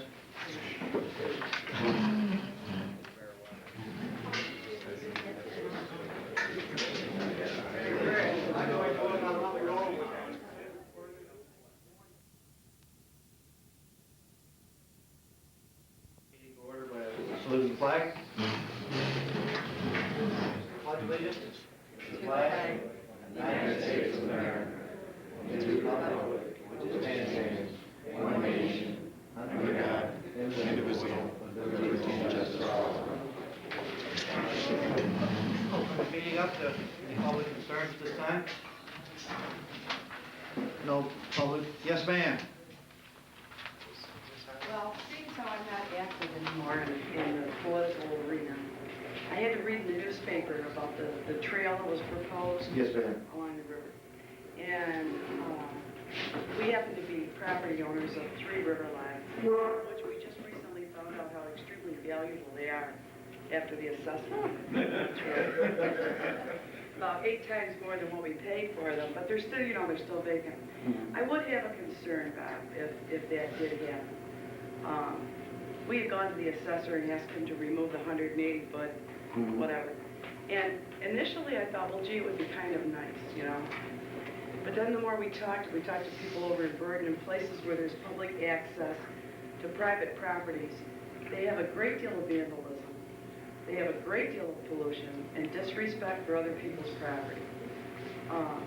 I really, I guess, just would like to express my concern about that and ask the board to please consider not approving them, especially from the Phoenix side out. I think it might be a moot point because the last meeting, we asked for an extension to June 1st. And as of this date, have we received anything? We have not received anything, but we got the extension from May 10th. So the resolution at that time was we revert back to our original resolution that we would not sign the contract. So I think that's, and I haven't heard anything from the state, and Cindy hasn't heard anything from the state, so I'm assuming we did not get our extension to June 1st. So They made it sort of abundantly clear that they had better things. places to spend their $20,000. They wouldn't give it to us for a bridge. Yeah. So I think that I you're, just want to make my Yeah. comment because I felt that. okay, appreciate it. Things were changing, rapidly. Appreciate it. Thank you. Mhm. Anyone else? This time then I'd like to open the regular meeting and deal with the vouchers. And the voucher amount that's here on your agenda is not correct because there was one voucher pulled for $10 by the historian because it wasn't properly filled out. And there was some highway vouchers pulled in the amount of $599.60 because there was a question by the board, and I talked to the foreman of the highway department today, and he was going to do some investigating into those vouchers because there was a question of them being submitted, or the bills being submitted in November and December of '93, and the question was, how come they weren't paid in '93's budget? And here it is, May of this year, and they're being submitted to be paid. So the question was, and talking to Glenn today, Glenn said he would look into it and see what the situation was. So that amount will be deducted from the voucher amount. So what was the final total, Anne Marie? For a highway, taking $599.60 out, the new total for vouchers 125 through 135 would be $10,955.91.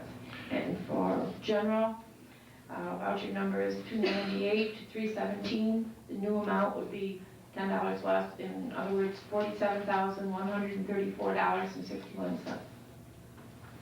Do I have I'll move that. I'll second. a second? Any further discussion about This it? is on highway. On both Those sets of bills, vouchers. Dave, and I couldn't see any, I'd like to talk to somebody or have Glenn do it, because there are copies of stuff that was shipped, and there's, No, I Yeah. don't yeah, have any problem with I'd like to have it really cleared up. Okay. I think Glenn concurs. General vouchers? These people, he said, have a problem with sending their bills on time, and Well, that's her problem. that's what I. Yes. Okay, check with your bookkeeper, she knows the whole story. Okay, that's, Glenn's gonna do that. She's the one who cleared the whole thing up and. Okay. It is all cleared up? Yeah. Well, Well, we'll check with her. Yeah, all right. Under general vouchers, I still have a problem with 316 and we discussed it briefly before the meeting. I already see that there's 3 signatures on it, so that means it's going to get paid anyways. But I want some clarification on the Justice Department and the quote-unquote contract that really isn't in effect anymore. Well, I think, Dennis, you explained that to us before, that because they do have the money in their contractual account, that they can contract with whom. Well, if they've got the money in their account as department heads, they have a right to spend it, don't they, Dave? Well, yeah, but they entered into a contract, and I don't want to get into the details of the contract or what I personally feel about the contract, but from what I understand, which would come under a .4 account, and I can understand that, okay, that's fine, so 1099 is going to come out from this. Now this is also on a .4 account. This should not be, this is a payroll account now.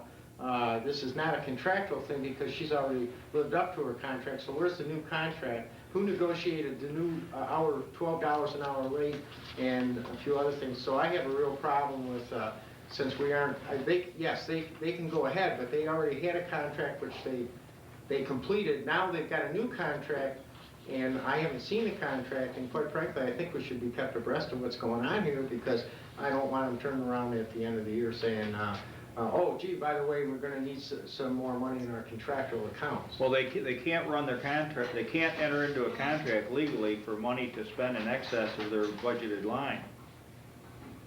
I asked the same Well, questions, Dave, before you notice that mine's last signature now, until we cleared it with Well, Council. I still have a problem. They completed one contract. I have not seen anything new on this contract. And to be quite frank, all we're doing is prolonging the agony. Either something's gonna have to be done in that department, or, Right, and the answer to me is that they want to stay the way they are right now with this individual. so in other words, they're gonna This continue individual. on regardless of what we've asked them to do, they're gonna continue on in the same mode. Let me just Okay, give you, that's all I the need. statement was that they would stay where they are right now with this person coming in as a need basis at this rate of $12 an hour to help with the end of the month reports. And I'm gonna reiterate, I wanna see the 1099s out of that form, out of that kind of Okay. .4 line, because as far as I'm concerned, I this is a personal service. This is not a contract, there is no And contract. the bookkeeper assures me that there are 1099s issued. Mr. Hill, Yes. the last time that the auditor was here and the report is filed in my office, it says that we cannot pay people for payroll under .4. But Not even for election or for anything, like any of my deputies, they have to be paid out of .1. And if you want to pay this person, there's no problem, but you have to transfer the money from .4 over to Okay. .1. I'll have the bookkeeper check with the auditor on that again. She's coming in as an instructor Yes. teacher contract, is what I understand it to Right, be. and I thought that's what what I our would auditor said it explained to could me. do. Our So auditor it's said. she could come in as a contractor. Okay, It is technical, but it should be done right with your. any other discussion then? We have a motion and a second, Are you gonna vote on both then as a block? yeah. Well, we'll take highway. All those in favor of highway? Aye. Opposed? Carried. General vouchers? All those in favor, aye? Aye. Opposed? Nay. Carried. Joanne? Yes. Okay, under old business, we have the Ethics Committee report. And I see the chairman is here, Mr. Rogers.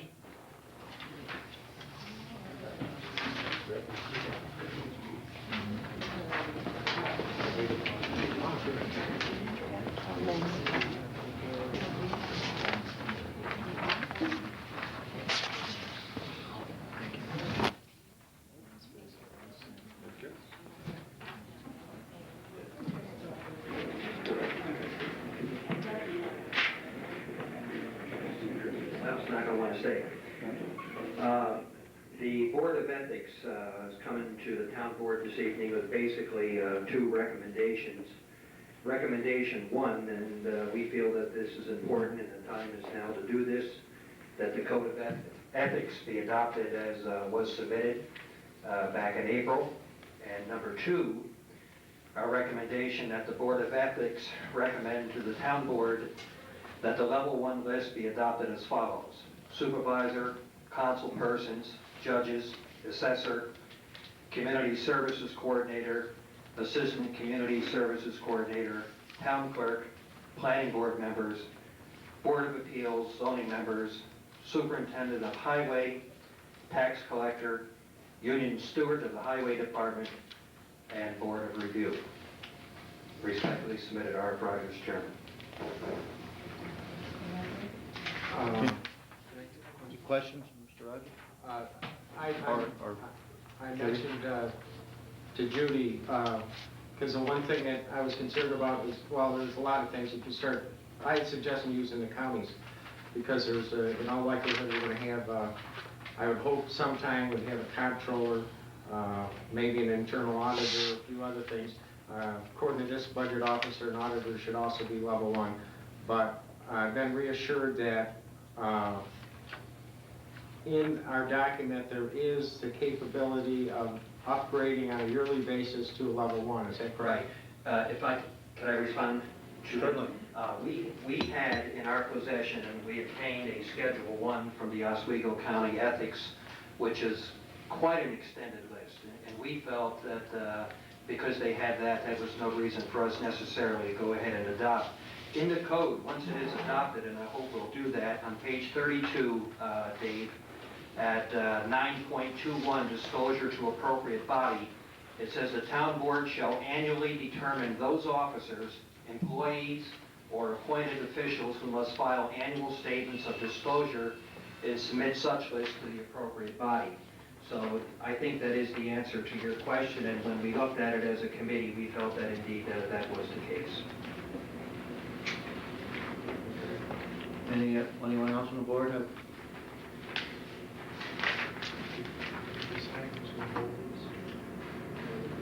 These are gonna be held, did you establish a place where they're gonna be held? Yes, that is going to be held here in the building. Our request that came in, that we wanted to have a place that was secure in the building, and it was in our other report to the board, that the recommendation that the secretary of the Board of Ethics and myself as chairman would be the only two having keys to that file, and that it would be kept in confidence there.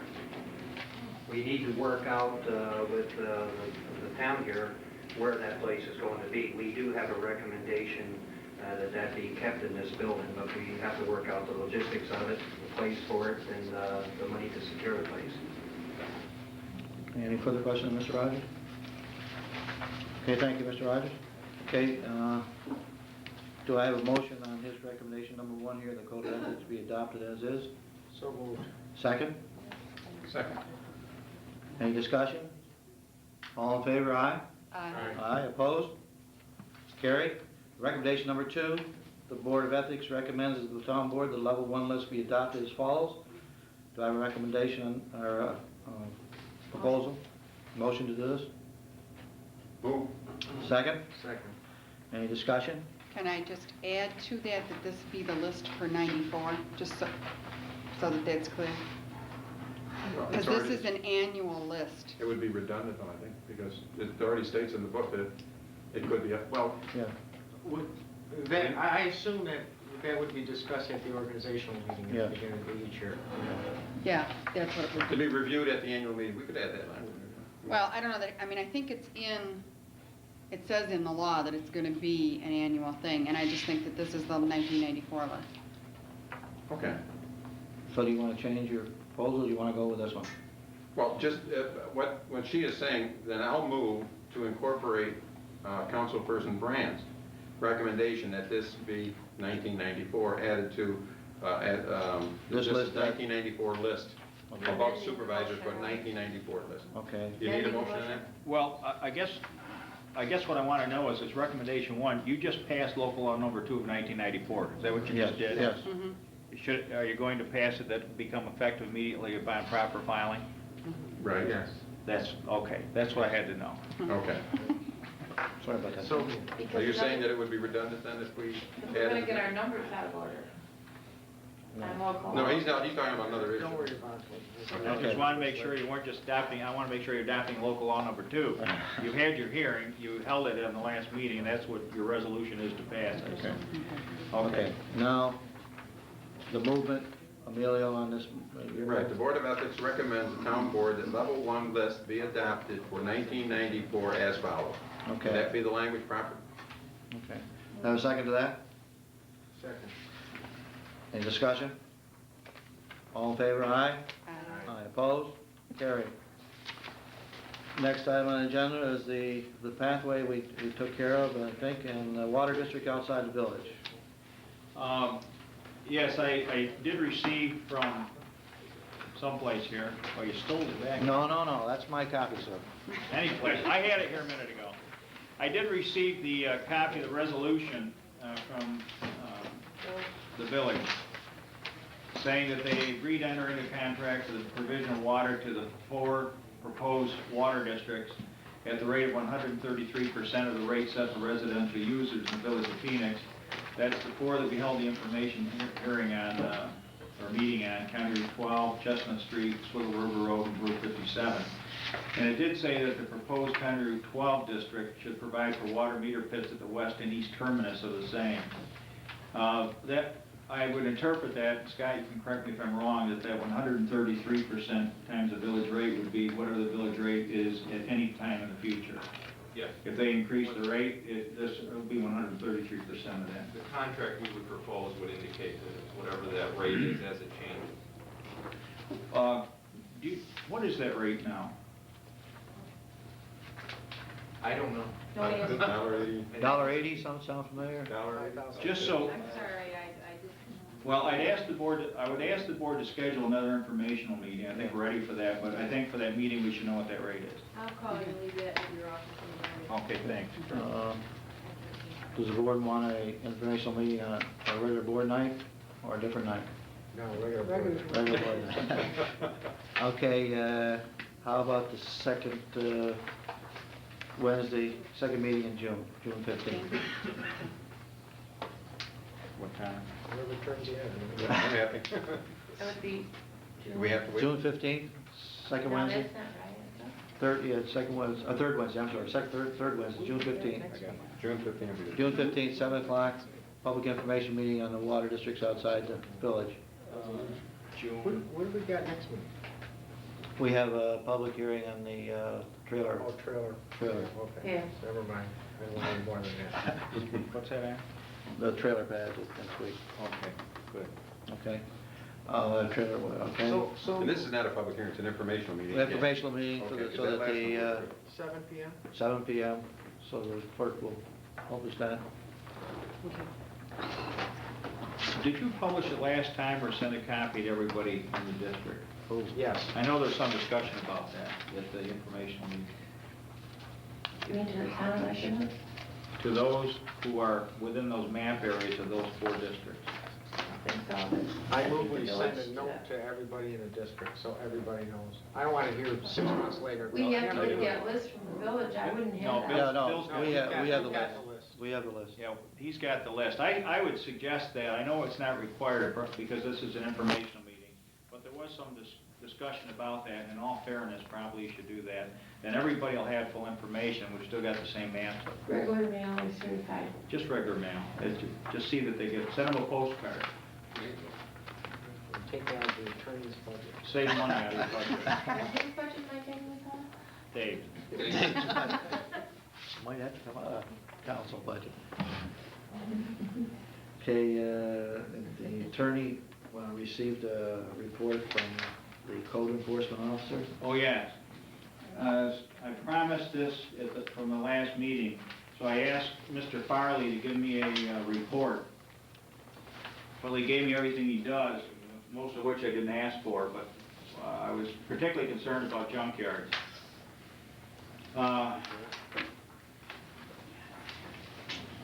Apparently, there's been an order sent in the Pleasant Lake area for dumping junk. He got some call on private roadside dumping. He spoke to the owner about cleaning up. He got a call on junk cars. He spoke to the owner about cleanup, and had a septic call, a gravel bed complaint, site plan review, and then he put a note that all complaints are handled on a voluntary compliance basis. If we can't work out the infraction in a reasonable time period, 30 to 60 days, we then issue justice court appearance tickets. And he had a note here, and this is what I alluded to last time, I think, Sue. Last year, it says we processed 73 junk complaints with 11 cases going to court. He went around a year ago and did a visual inventory of the town and gave us a list and sent letters out to 73, I guess, or thereabouts. And most of those people had 2 or 3 cars, and they cleaned them up, and there were 11 cases that went to court, and I guess they've all been resolved now. Probably rebuilding the yards again with new cars. I'd like to add to that complaint. I have a bunch of tires that were just dumped in my yard. You better clean them up, we're coming after you. I mean, if the junk is still there, I mean, if everybody voluntarily complied except for the 11 went to court, and all 11 court cases have been resolved. So what does that mean if the junk is still there and nobody's done it? Usually I don't know the particular case you're talking about, but usually these are like the tide. You bring them into court, the junk was out. You wait a couple months, the junk comes in. The junk hasn't gone out. I don't know which particular case you're talking about. The whole. You don't want to mention names, I assume. Well, the property that's behind Knickerbocker's there, I think it's the one small pen I'm thinking about in particular. I think it's So when they had the big fire there this weekend? That was the kids at the fire. The only thing I can tell you, I have nothing pending in justice court against anybody. So what am I to assume then about that junkyard? I guess I'm assuming that he's either waiting for voluntary compliance or Bill Farley on his own is filed something in justice court, which normally is the procedure. Normally he will file it with the court. I only get involved person comes in and says, I'm not guilty, then the court will set a trial date and I'll come in and try it. Okay, but That's you're our saying- procedure. But you're saying there's nothing pending, all 11 cases have been... I have not been notified that there's a trial date set on any. I guess that's a more accurate statement. Oh, okay, so all the 11 cases that you talked about, those are the only, all the 11 cases you talked about, they've all been gone to trial? It said 11 cases went to court. I assume that those 11 were resolved somehow by the court, but I'm not given a report of that because I'm not involved in that. Okay, so how does one find out then the status of a particular problem? I guess I would ask one of the judges without him divulging any names, although those records are public. If they're not minors, they're public records. I guess I would ask him if he has any cases pending. Or I know this has been going on for over a year. Supposedly the citations issued last year, and there are all sorts of excuses for not doing it. I mean, I just want to know what the town is going to do about it. I've told you the information that I have that I promised you I would get for you. I can tell you nothing more. And under freedom of information, you're welcome to have this. Okay, a quarter page. You can have it. You owe me a quarter. Can you get a tractor down in there? A tractor and a wagon? Can you? Sure. Is there a way? Do you think that if I brought my tractor over with the wagon, that we could go over with your Boy Scouts and? Is this on private property? No, you don't understand. You don't understand. That area has been cleaned up repeatedly, according as I've been told, okay? Cleaned up repeatedly by the people around Pleasant Lake on a voluntary basis. Yeah. Okay? It's back. And it keeps coming back, okay? The point is, I think that the owner should be held responsible for some of this, so that the point, and the whole idea is this, it's not a punitive measure. It's to get the people together to sit down and decide what needs to be done to prevent it from coming back. Because short of any, enforcement action by the town, that's not going to happen.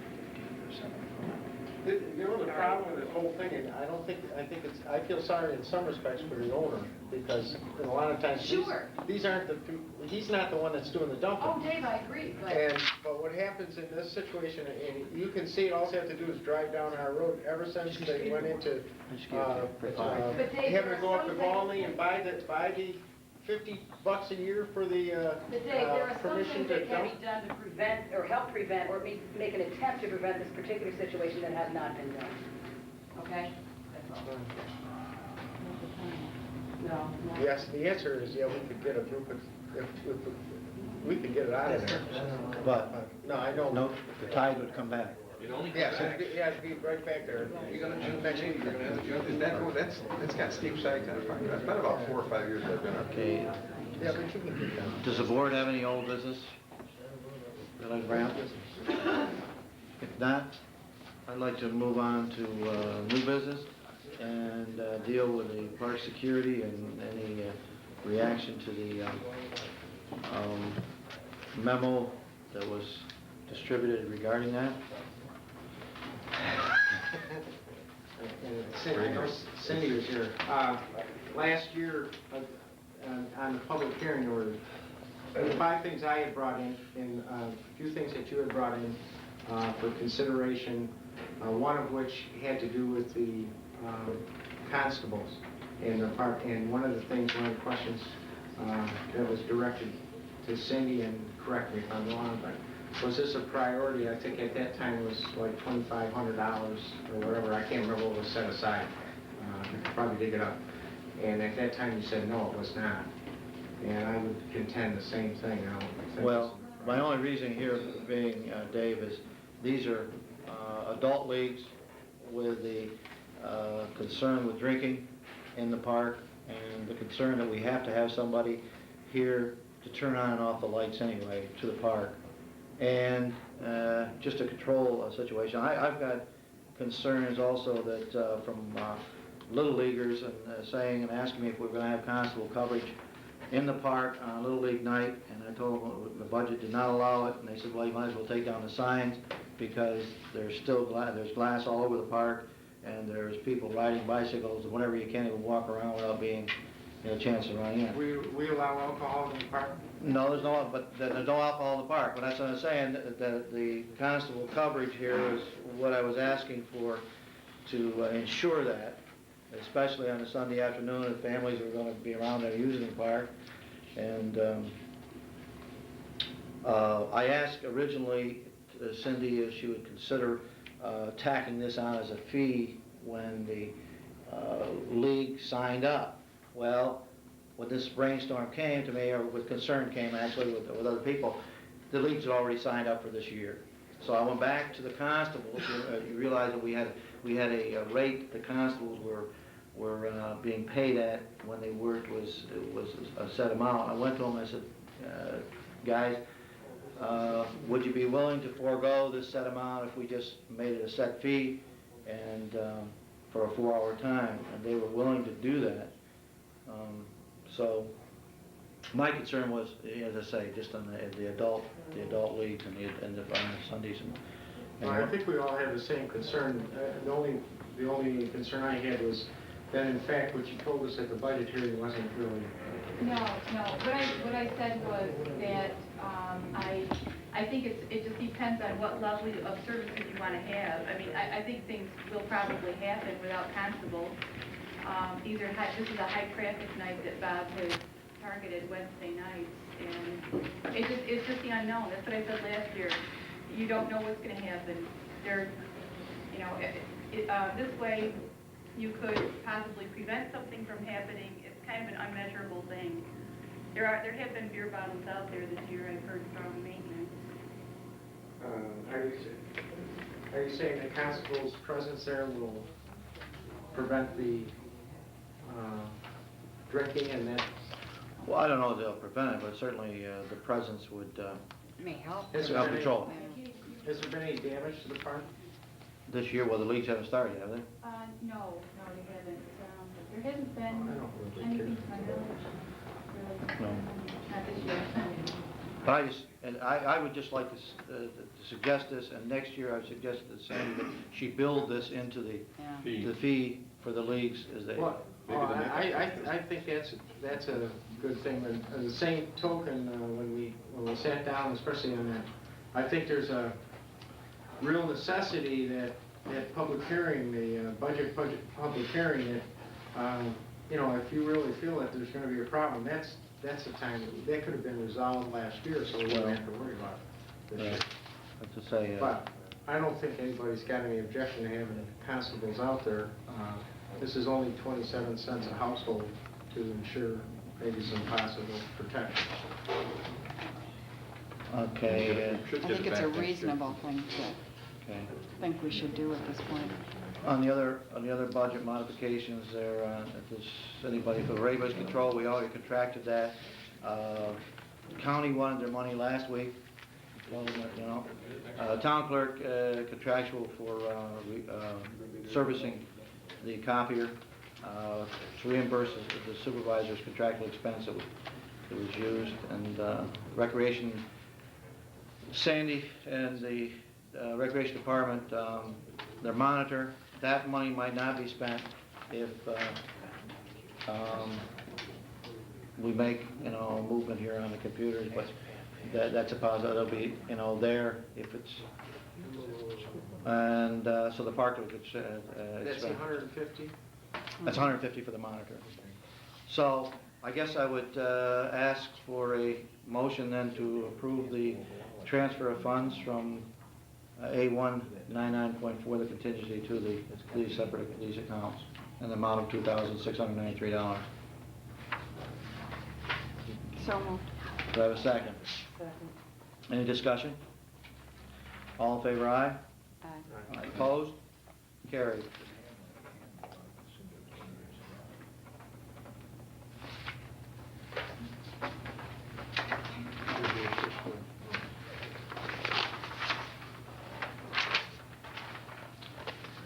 Okay, next, Can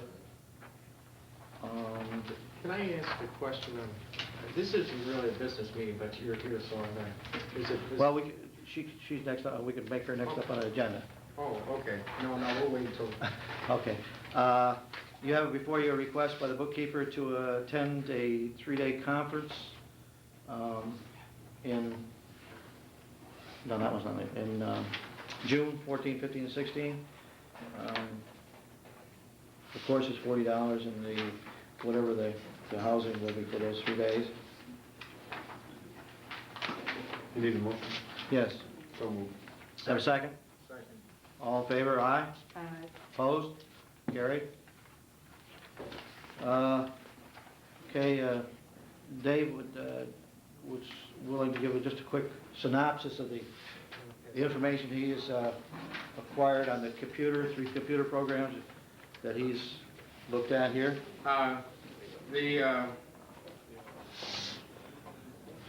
As per request here, we had talked, I talked at the last meeting a little bit about using the AS400. It might be a little bit of an overkill. I still think in the long run it might be, the AS400 is a big mini computer by IBM.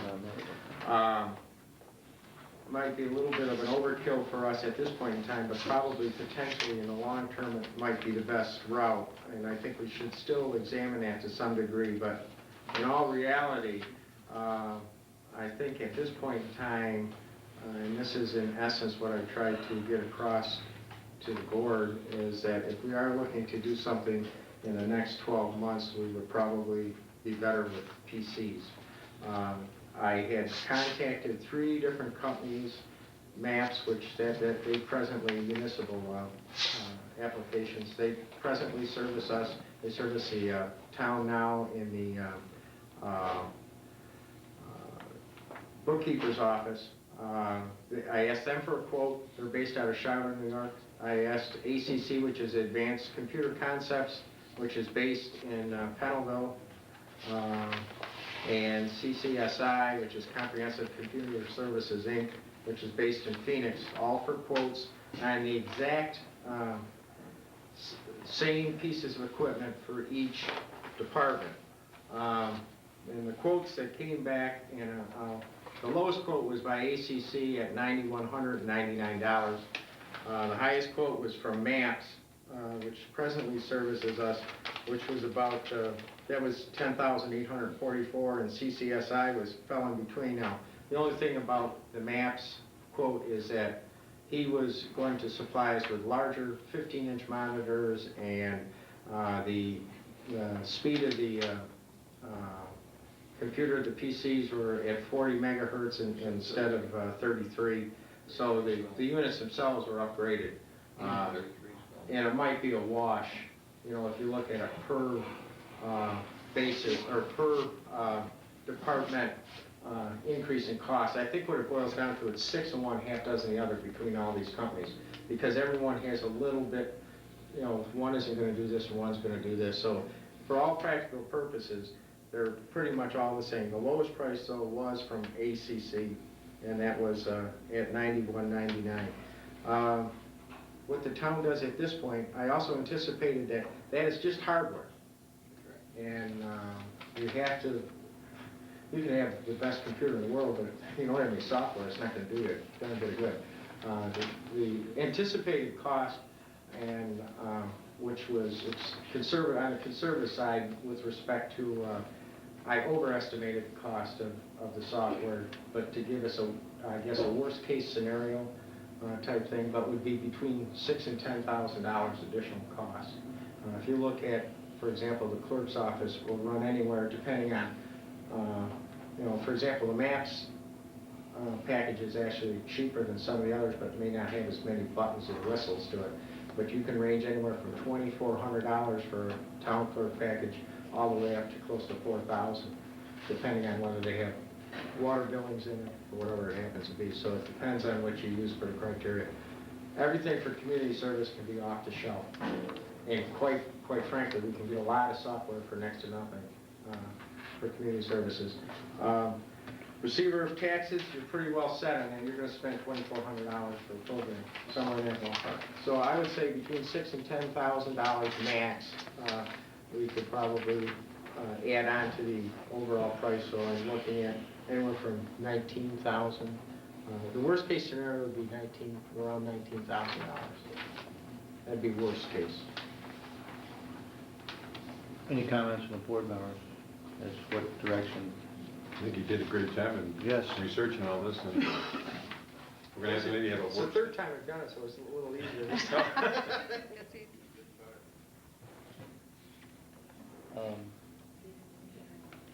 Were you going to look into Question. Oh. ACC doesn't have anything down for community Okay, services versus 400 from one of the others. I mean, Okay, are we? yeah, and some of this in Why? here, it's very difficult to, and that's one of the reasons that, and I put a little blurb right at the front, but the presentation that generally I wanted to do is include all the, or everything that was sent to me, because that's really the only way you have to read what they say. And I had to break out the cost somewhere.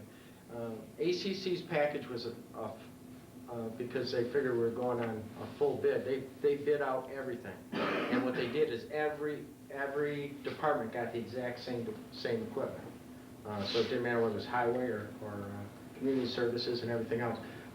The 400, was it 250 and 398, the difference is, those were what I had asked for, or either I wanted inkjet, or they have a real nice, the 398 is actually a laser printer, because the requirements for the type of thing that community services does, at least the original document, usually you copy the original, but the original document's got to be really sharp.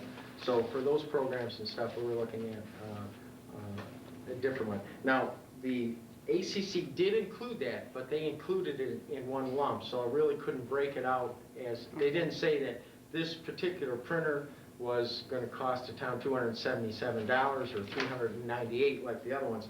They gave me a full lump, including the same type of printer that was in the other two quotes. So when I just threw it in a spreadsheet, I said, well, I really can't break it out. And that's why, if you look at the breakout here, we did a total cost, and then I did a breakout of average per department, and then the last one underneath, which I didn't label, was actually average per department, including community services.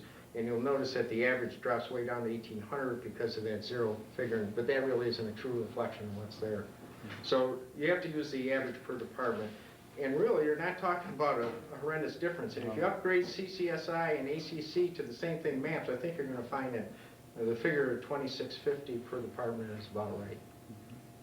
$2,650 for hardware for each department. And that would include the laser printer, which I think for them, I mean, it's good for our as far as letters and stuff going on, but really for them, for their graphics programs, and I mean, if we're going to put on a presentation, it should look like something halfway decent. Glenn, do you have any questions you'd like to ask Dave about the computers? Nothing? Sandy? Cindy? I don't know what he's looking at, really. I took all, for example, the list that you gave me was exactly what was submitted. For example, if an individual department said that I need orange diskettes, I mean, I put in there, this department needs orange diskettes. Now, for example, I think there was, and I don't have that in front of me, there was one or two things that you need a little different than some of the others. Well, actually, ACC's bid came in that everybody got everything that you had, or that you had requested. So that's why I said there are some areas, I mean, you have to look at the overall picture, and I think what it boils down to is, where do you want to have it serviced? And do you want to have the guy come in from Charlotte, New York, or do you want to have him come in from Pennellville? Okay. I guess service would be a big consideration. Yeah, and you have to look at their service contract, because they don't tell you that until you get to sit down. Now, ACC has got a service contract that's going to cost us $800 per unit, but MAPS has got one that's going to cost us $300 per unit per year. That's a big difference. Well, it's nice to know it's gonna be somebody that answers the phone if you got a question. Yeah. I think our preference, and even MAPS, the department, or that particular vendor is not in is not in the hardware business. He will supply hardware. He's in the software business. He isn't going to get up, for example, if we decide to use their software, that's what he's selling, is software. If he can get the hardware out of us, fine. But he isn't going to go out, he's not trying to make money on that. He wants to sell us the software. You know, that's where he makes his money. Sounds like he's selling service contracts. Yeah. That's where the real is. Well, I haven't got any firm figures on service contracts, and I think that's, when you get to that point, that's what I personally think that this, and this is the one objection to this type of presentation, just a bottom line bid. Because if you go by a bottom line bid, you're going to say, well, ACC's bottom line, so that's what we have to go with. But that may not be the true cheapest one. Like if this service contract is twice as much as everybody else's, you got to look at those costs. And I think that has to be asked as well. everybody gives 1 year free service. I mean, you're gonna get that as far as the hardware, because likelihood is nothing's gonna break down, and they'll give us 1 year. But after that, we do have to look into that. They just labor or parts and labor? Well, that's also gotta be looked at. Yeah. Mr. Dunn, I have a lot of questions. One of them is, will each department be able to pick out their own software? If we go with PCs, I would think that would probably be the case. We've been talking about this, we've got to lots and lots of meetings. A lot of the town clerks that I speak with, they're on their third computer, and we're still talking. If we can't afford to get computers for the whole building, can we start in one department? Well, I think that the town clerk's department needs it. I think, You have to have a town clerk. You don't well, first of all, and everybody knows the way I feel, because they obviously talked about this before I was even elected, but, I can't believe we aren't computerized, and it's like, living in the dark. I mean, there's so much you can retrieve, and you get more material out of it, or generate more material than you ever need, but the bottom line here is that I think in every instance, Would you suggest then we go, you want somebody, you want to do it yourself, or you want another board member to work with you, or? I would department like to at least just approach them on service contracts. I think if we don't do the whole building at once, we're just being foolish. Well, that's what I mean. Do you want to continue this as?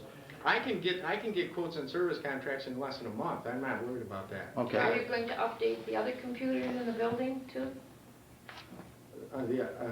As far as I can see, the only one that might need some upgrades would be Bill's, and that would only be from a 386 to a 486. He's got more memory than we're going to be using, and he's got 300 megabytes. That's my point. Some of the departments don't have any computer at all, and you're updating other departments. Well, that's part of the program. This whole proposal doesn't even touch, for example, the assessor's office.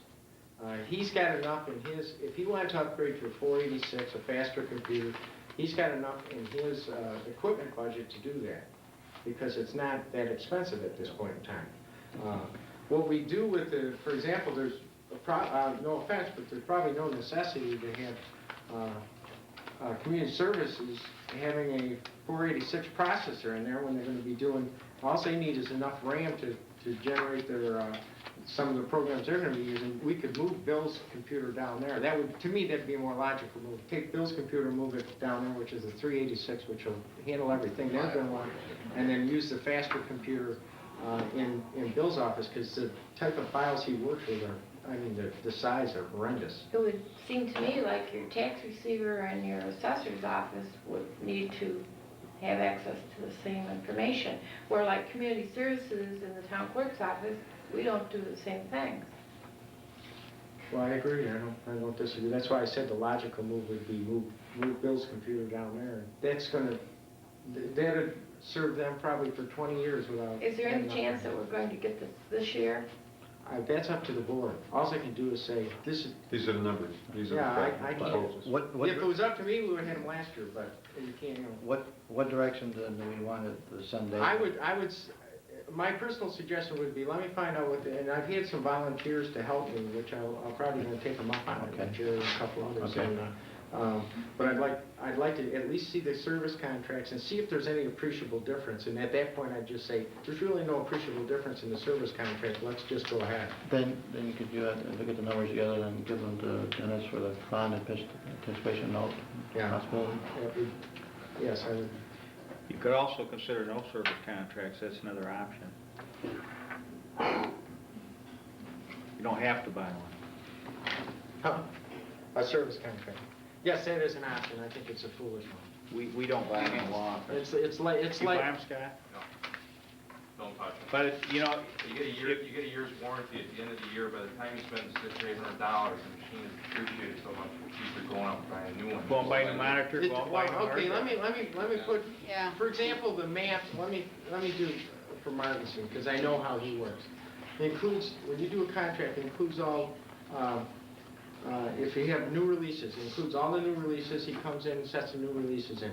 if it requires let's say a coprocessor, which never required before, he will come in and replace that at no charge. He will upgrade your system as you're going along.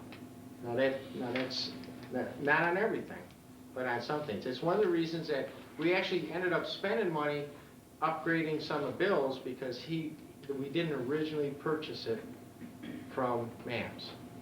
So what they do is, actually what they're doing is they're maintaining the systems to fit their software so you keep their software. Why don't you consider talking about those and then drawing up an actual set of specifications, putting out for bid? I know essentially you've done that, but I mean actually put it out for bid. Oh, I can do that. I don't have a problem doing that. Okay. Okay. Is that the direction we want to send Dave? Yeah, that sounds good. Okay, consensus on You that? may get the same three, I'm not arguing with you about that. Well, There's a lot of people in the Well, hardware put on the business bid with and without service contract, so they're not part of the purchase bid. Make those separate maybe. All right. Or ask for the bid both ways, see what happens. Okay, I'll do that. I don't have a problem. Okay, thanks, Dave. Cindy? Has a request here for the increasing revenue and appropriation? This would be a break-even situation again, where we would charge the participants enough to cover, so we have a revenue to cover the expenses.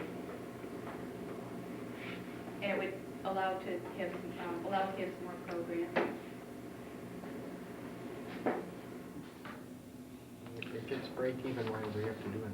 Well, you know, the other thing, have this 30 years plus men's softball league paid fees yet? Can we build in the constable fee there? Yes. Okay? Okay, that's good. Because this is a men's league and I don't want to run You it. build in The women's. The women's league? Okay. so that would offset the extra cost. No, Um, she said it wasn't. Just for those two leagues, for the constable coverage for those two leagues. That'd be good. What we're talking about here, the more programs that our community services run, in essence, that makes them more efficient because the actual cost doesn't go up, but the services rendered are expanded. Therefore, the department is therefore producing more for the same amount of money and providing the recreation needs for more people. Well, I think what it boils down to though is what she said, it's break even. Well, She's Hopefully. charging back. Well, in terms of the Yeah. fixed cost, Well, no. there's a fixed cost now. Well, the fixed cost is always there, Right. regardless of whether you But the have more one we person use on our the field or whether you facilities- got 30 on the field. Right, That's- so, right. No, I mean that. Per hour used reduces. Lower fixed cost per unit. Right. Yes, no, and I agree with that. Yeah. And that's a pragmatic approach, but why do we need a transfer if it's a break even? If we have to put the money in, then Money in the budget. money has to come in, then go out. It has to be, She just wants to increase the column of it's an revenue and additional appropriation. appropriation, Dave. Dave, it's an additional appropriation. First, the money has to come into one, then we appropriate it out of that fund that comes in, well, exact and number. revenue and Right. Right, they're the exact, the Right. same. Yeah. Do we have a motion on that then? So moved. Have a second? Second. Any further discussion? All in favor? Aye. Carried. Okay, Dave, do you want to have a question you want to ask Cindy? No, I'm just curious as to, and then think of the basketball leagues, and that expanded to such a great degree that we had to appropriate additional monies for that, which were not break even. It will be by the end of the year. What happens is that's done on a school year basis, so we take our registration money in the fall and spend money out in the spring mostly. Almost all the money is spent in the spring. So this year's registration fees for the next school year will, Then the appropriation. right, so it should. So come out you're the- bridging 2 years. Oh, I see, Yeah, okay. it's a little Well, you know, bit- I'll be honest with you, it's like going on vacation. One of the reasons the budget is tight is so that we would watch it, because in years past, we never watched the budget. So more we're putting contingency so that, and I think we've already found where people have to come, so at least it forces the council persons to look at the budget a little closer, and maybe that'll make the budgetary process a little easier than every subsequent year. But, it's, you know, when I'm looking at all this, I began to wonder why maybe, gee, it expanded so much, I mean, if you have a program that accommodates 20 people, that's where the parameters have to be set. I mean, you don't open those parameters anymore unless there's some way to recover it. And actually, the best, we were talking about it, and the best example was I'd go on vacation for a week, and gee, I liked it. So I called my employer and said, send me another week's vacation, I want to stay another week. And that's, but you already told me the answer was that you're going to make this up in the fall. I was going to ask the question, if you set a program up for X number of people, why isn't maintain that if we don't have the money to cover it? You know what I'm saying?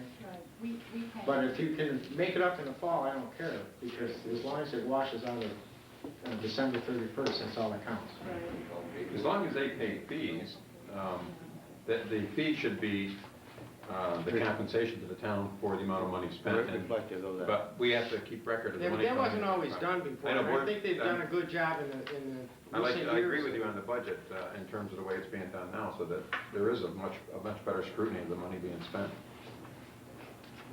Mr. Dalton, I'd like to say something now. Well, I just want to, it's Sandy, true, or do you have any more? No, just, do you want us to go ahead, different subject, do you want us to go ahead and purchase the monitor for a word processor then? Well, Do we know? how serious a problem is it for you? We're limping along, doing things by hand and redoing things that we have in the word processor. I think we can manage it, we're a little behind. I think I would just ask you if you would give Dave a little more time. I'm not sure it's compatible. I think it's David, but I'm not sure it's compatible with it.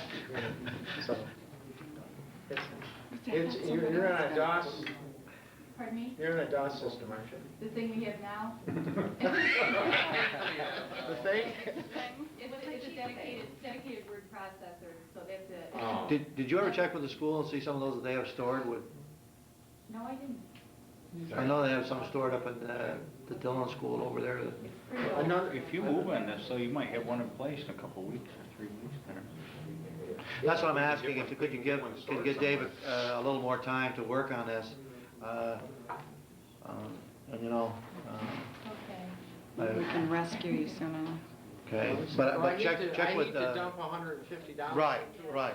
Unless the monitor were compatible with something that's coming in, and then, No. you know, because to be honest, 150, if it's just a micro monitor, that's actually maybe, we can probably get it for about $90.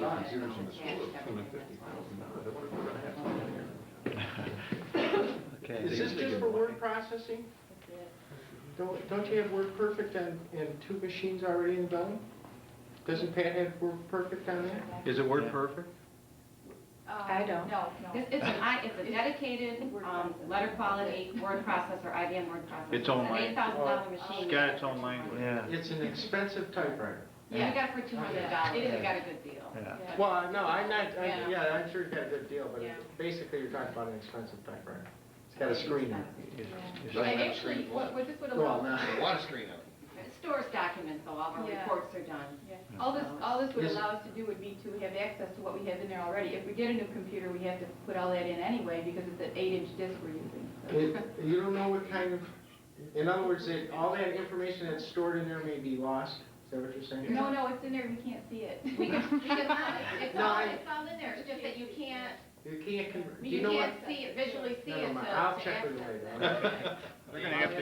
They're gonna have to get that from an 8-inch disc to one of the other size discs though in order to reload It's it. got 8-inch discs? Yeah. That's what I just said, an 8-inch disc, that is a dinosaur. Aren't they extinct? It'll never the language will be wrong and the disc size will be wrong. You'll have to re-enter it all. They Is are. there a pull cord to start it? No, a crank. Marie, This doesn't have anything to do with community services, but a few minutes ago, backing up, you were talking about the way you have the money now in contractual, that you have a little bit more control in your department. But I'd like it to be on record for the people that don't know this. 15 years ago, or 12 years ago, I had $2,000 in my contractual. Now I have $1,500. 12 years later, you have $500 less than you had before. And so you come to these meetings and, you know, you're spending a lot of time. Like tonight, I'm asking for $209 because we need a serviceman to come in and do the copy machine. We have a beautiful copy machine that's in the town clerk's office, and the tax receiver gets to use it. It would be a shame not to get that fixed, you know? We're stumbling over the pennies here. Well, no, And I gotta no, come in and ask for I disagree. $209. I'm gonna disagree on this, because the one problem that I've seen since and I've only been here a short time, but, one of the problems is, and I think, to be honest, I'm hoping this year, we already had one meeting, and I'm hoping that'll get better every meeting, but before is that one person did the budgets before. That was it. There was nobody, there was really no input or anything. You know what it was like here for 20 years. It's But one worse this person- year. Huh? It's worse this year. One person did the budget. There was no input by department heads, and that's basically how it Wasn't went any out. input this year either. And what'll happen this year, or what should be happening, if that's a fixed cost, when you figure out your contractual for next year, that's gotta be part of your justification for what you're looking for. So it doesn't become a thing that you have to come to the board for or anything else.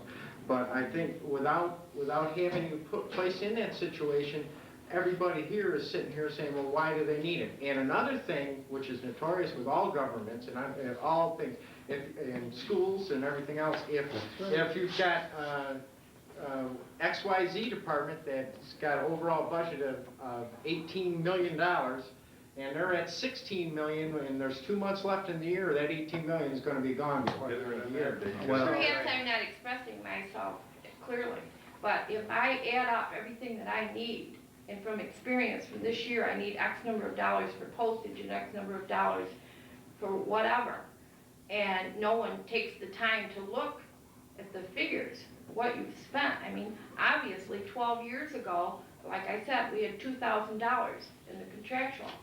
And 12 years later, we only have $1,500. There isn't anyone who can do that.